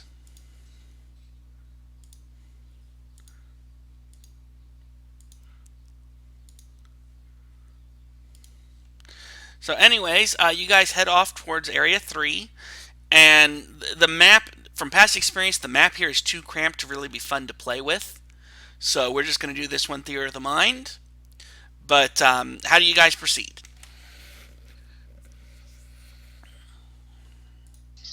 Well, we need to find out where the blob is. So as you follow... Keep an eye out for it. Can I try to persuade Hark to come with us? To see Hark us? not stupid. Hark not go down tunnel. Yes, but don't you want to see us victorious over this thing? So you can see our true might? Ha ha! Hark believe you victorious when you come back alive. With proof of Blob's death. I have a -1 to persuasion. Can I still roll? DM Fiat, he's not going to do this. It's you can't persuade him. I'm kind of taking way out of... I'm right at the edge of what the book is allowing. I mean, technically, I might just be over the edge, but I think AL gives DMs this much discretion. So anyways, you guys continue down the corridor until you reach room 3A. It looks like a fairly... I assume you guys have a light source or everyone has dark vision. But it's not a very big cavern, but it does have a central stalactite, which is rather interesting. It's fairly large, and there are holes in it. Looks like you could stick stuff into the holes. They're basically big enough for an arm. Or a mage hand. Pick up a rock and throw it. Take the rock into the hole. So you throw a rock into the hole. You hear a little bit of a clatter, but it ends very quickly. And then you hear nothing. Shepard will cast light on a rock and then hand it to his mage friend. Anybody got some oil? We'll just put some oil in it and light it and see what comes out. So in response to Shepard's request, you throw the lit rock in, and for a second you see it shining, and then the clattering stops, and after a moment the light goes away. Okay. Someone got some oil? I'll use mage hand, put it in, or pour it in there, and we'll light it. I just don't have any oil myself. I just pull out the chicken and say, "Will this do?" We haven't eaten that thing yet? I was saving it for later.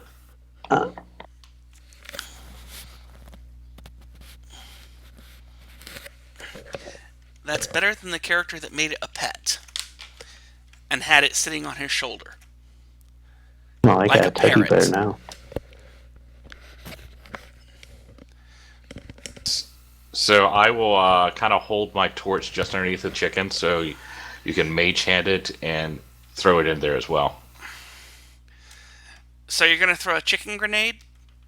A fiery chicken, yes. You know what? At this point, anyone who doesn't already have inspiration, take it.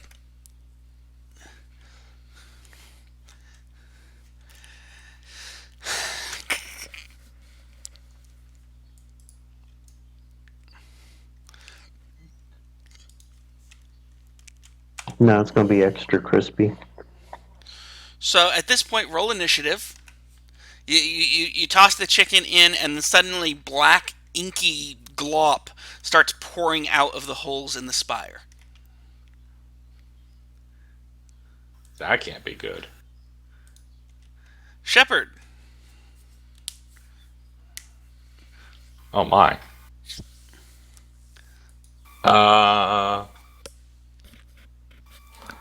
Shepard will cast Spiritual Weapon.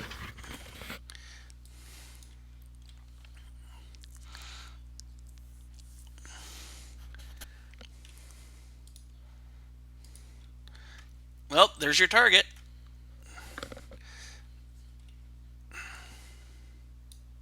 And basically what appears is this really strange looking war pick that looks like a Tyrannosaurus head.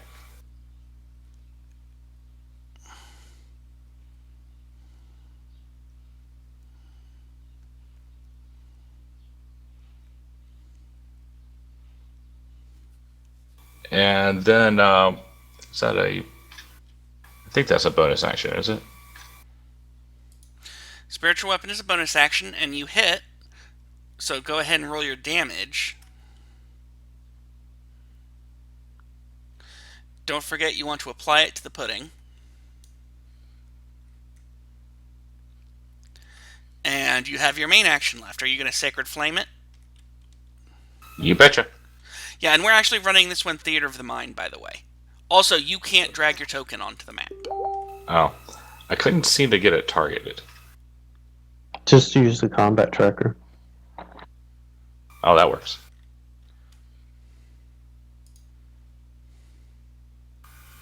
What am I clicking to target? Control, click. And you got Tarkin too. There we go.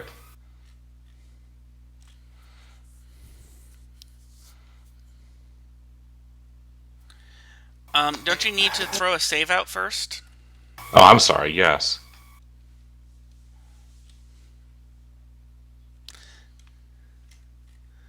Alright, so Shepard calls forth the power of his god, and the black pudding is having a very bad day. Shepard stands in front of the black pudding. Pyra! I'm gonna shoot a firebolt at the pudding.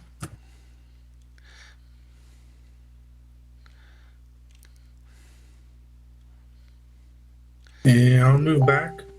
And that's my turn. Yeah, now I'll shoot my firebolt at it.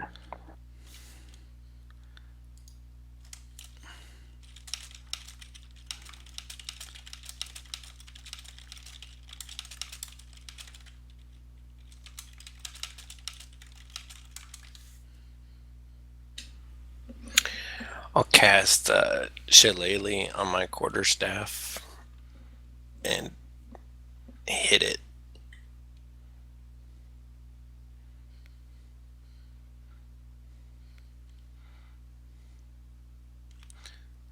Oh, wait, you're attacking from melee?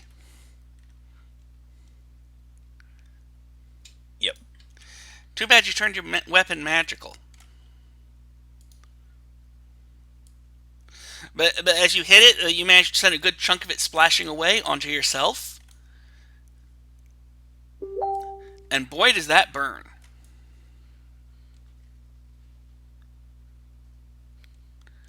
Did you just not take damage? It didn't show me take any. And the die isn't going away like it's supposed to. I think something went wrong with the roll.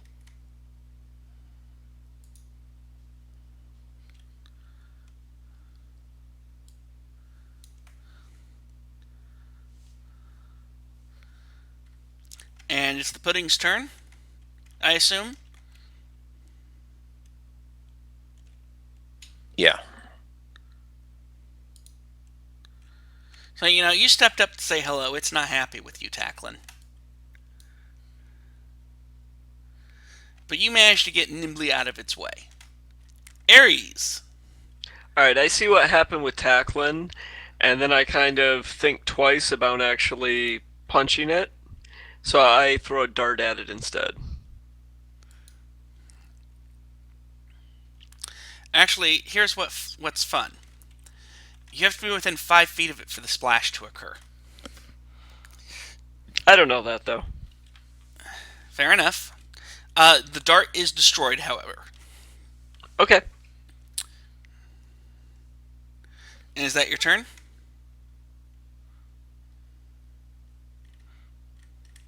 Shepard. Shepard will strike it with the spiritual weapon. Don't forget to bite it too. Yes, please take a bite of pudding.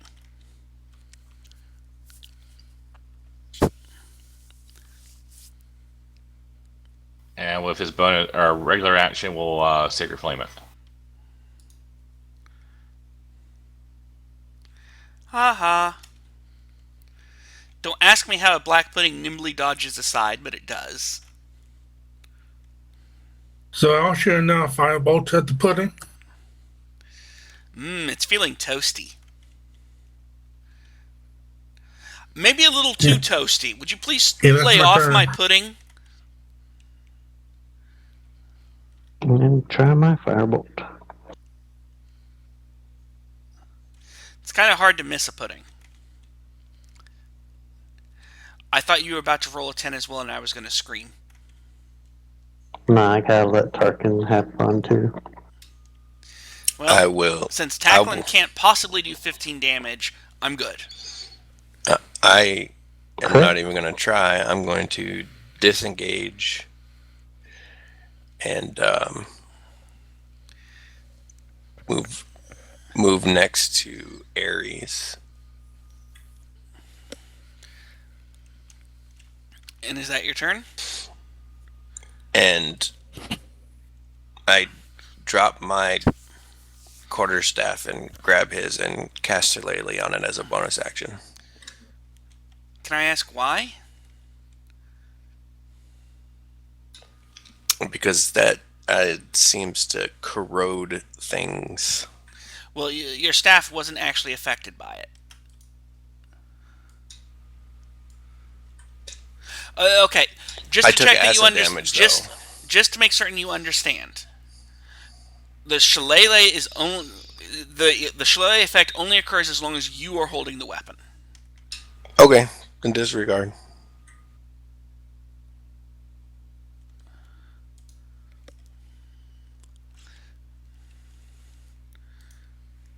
So the pudding kind of glops on up and decides to take a swipe at Ares.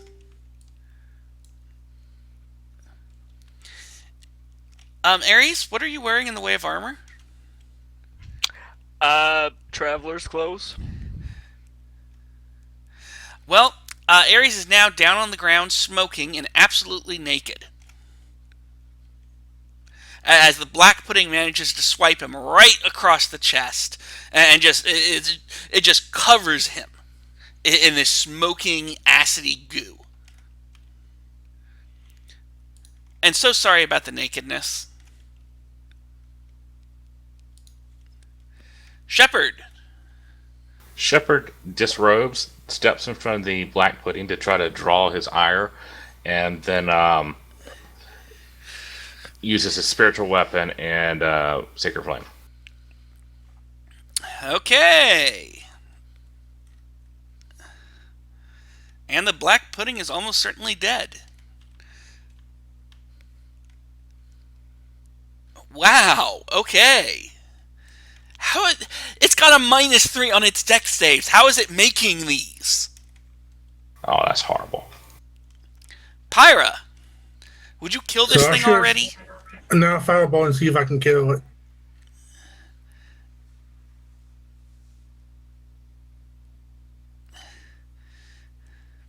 And that's my turn. So I'll assume you guys managed to get Ares stabilized, but you have slain the blob.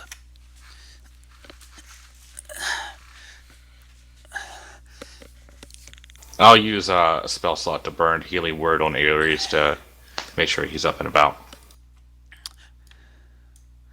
So I'm going to say that you guys have successfully negotiated with these guys. They'll do what you want. They go ahead and move out of their cave. And because AL lets me move treasure around even though I can't add it, I'm going to say that your payment will be equivalent to the treasure you would have gotten through killing them all.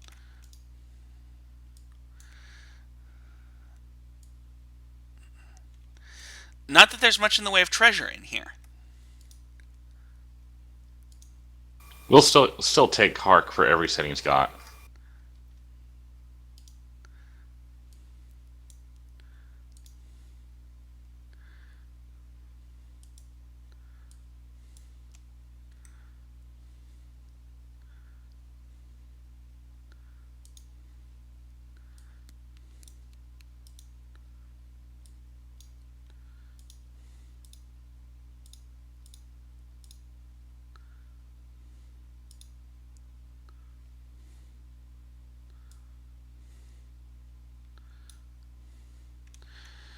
So I need to pull up the DMG, and would someone do me a favor of rolling a D100?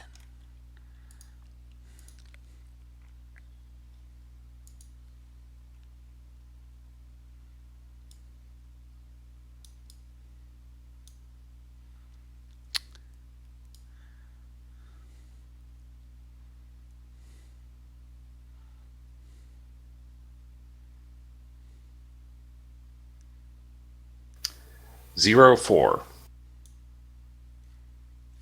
So you rolled a 4. Well, it says 14 on the chat room. I rolled 2d10 for it. Okay, just to introduce you to something, if you right-click on the D10, there's a percentile button. Oh, wonderful. I missed that. It's easy to miss. Hey, there we go.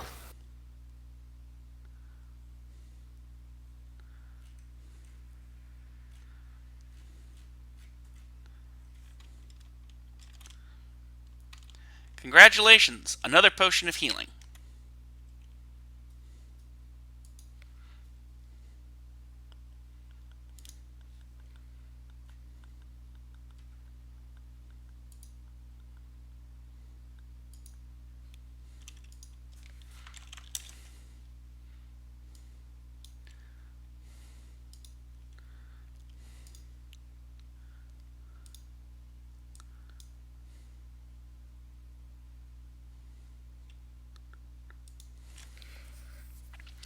So anyways, you guys clear out the caves.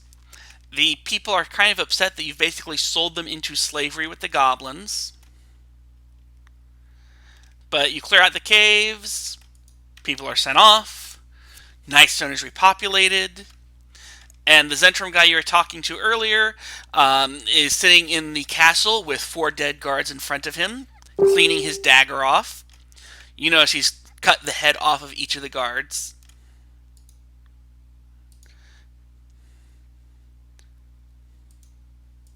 And he just smiles at you and says, "Thank you for all your assistance."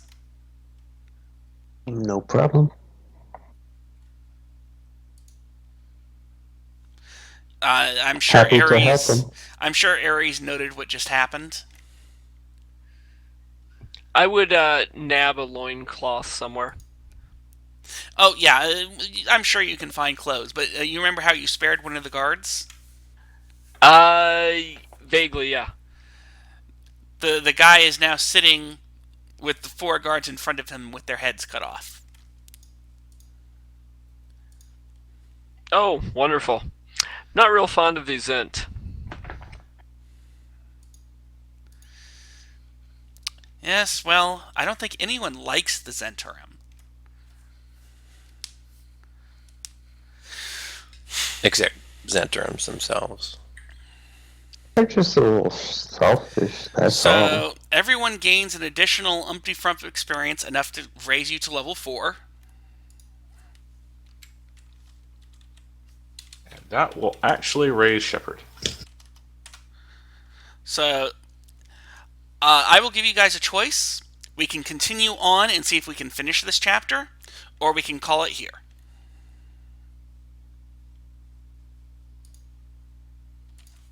I actually only scheduled the 4 hours that you had put up.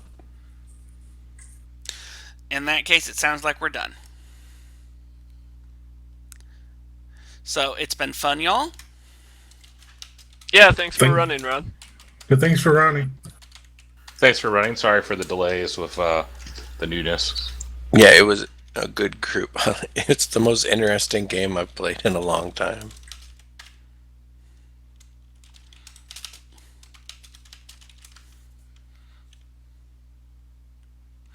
I need someone to roll off for the potion of healing before I can do the gold.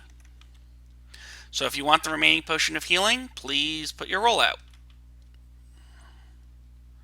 Going once. Going twice. Sold to Tacklin.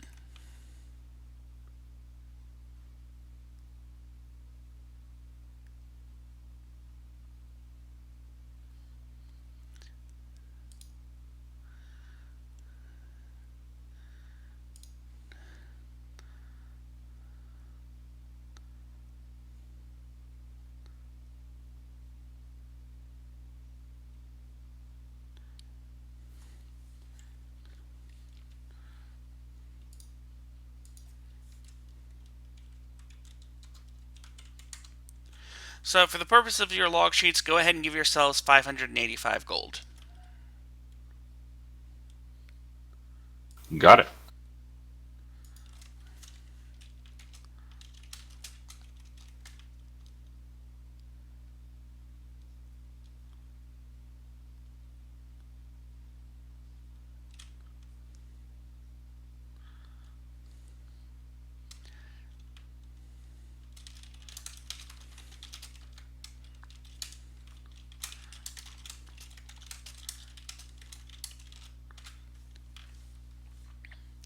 So I believe that covers everything. I hope everyone is having a good time with this adventure. Yep. Yep, that was a lot of fun.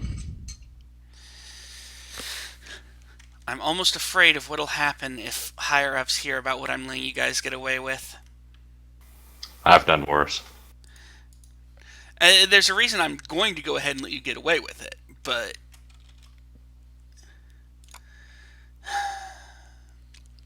I mean, just wow is all I'm going to say. Well, it seemed very appropriate. I know, I that's the think that- problem. Everything made sense as we did it. I was actually thinking it would be really cool to run something like Lost Mines or Great Upheaval with monstrous characters, so it was cool to see the way it played out.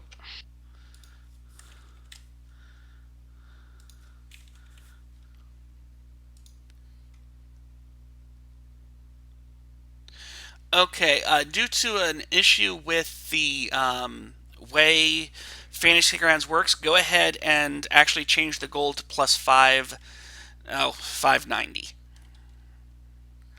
Turns out that Fantasy Grounds won't divide stuff if it can't divide it evenly, so there were some remainders left over that I had to manually finesse. Okay.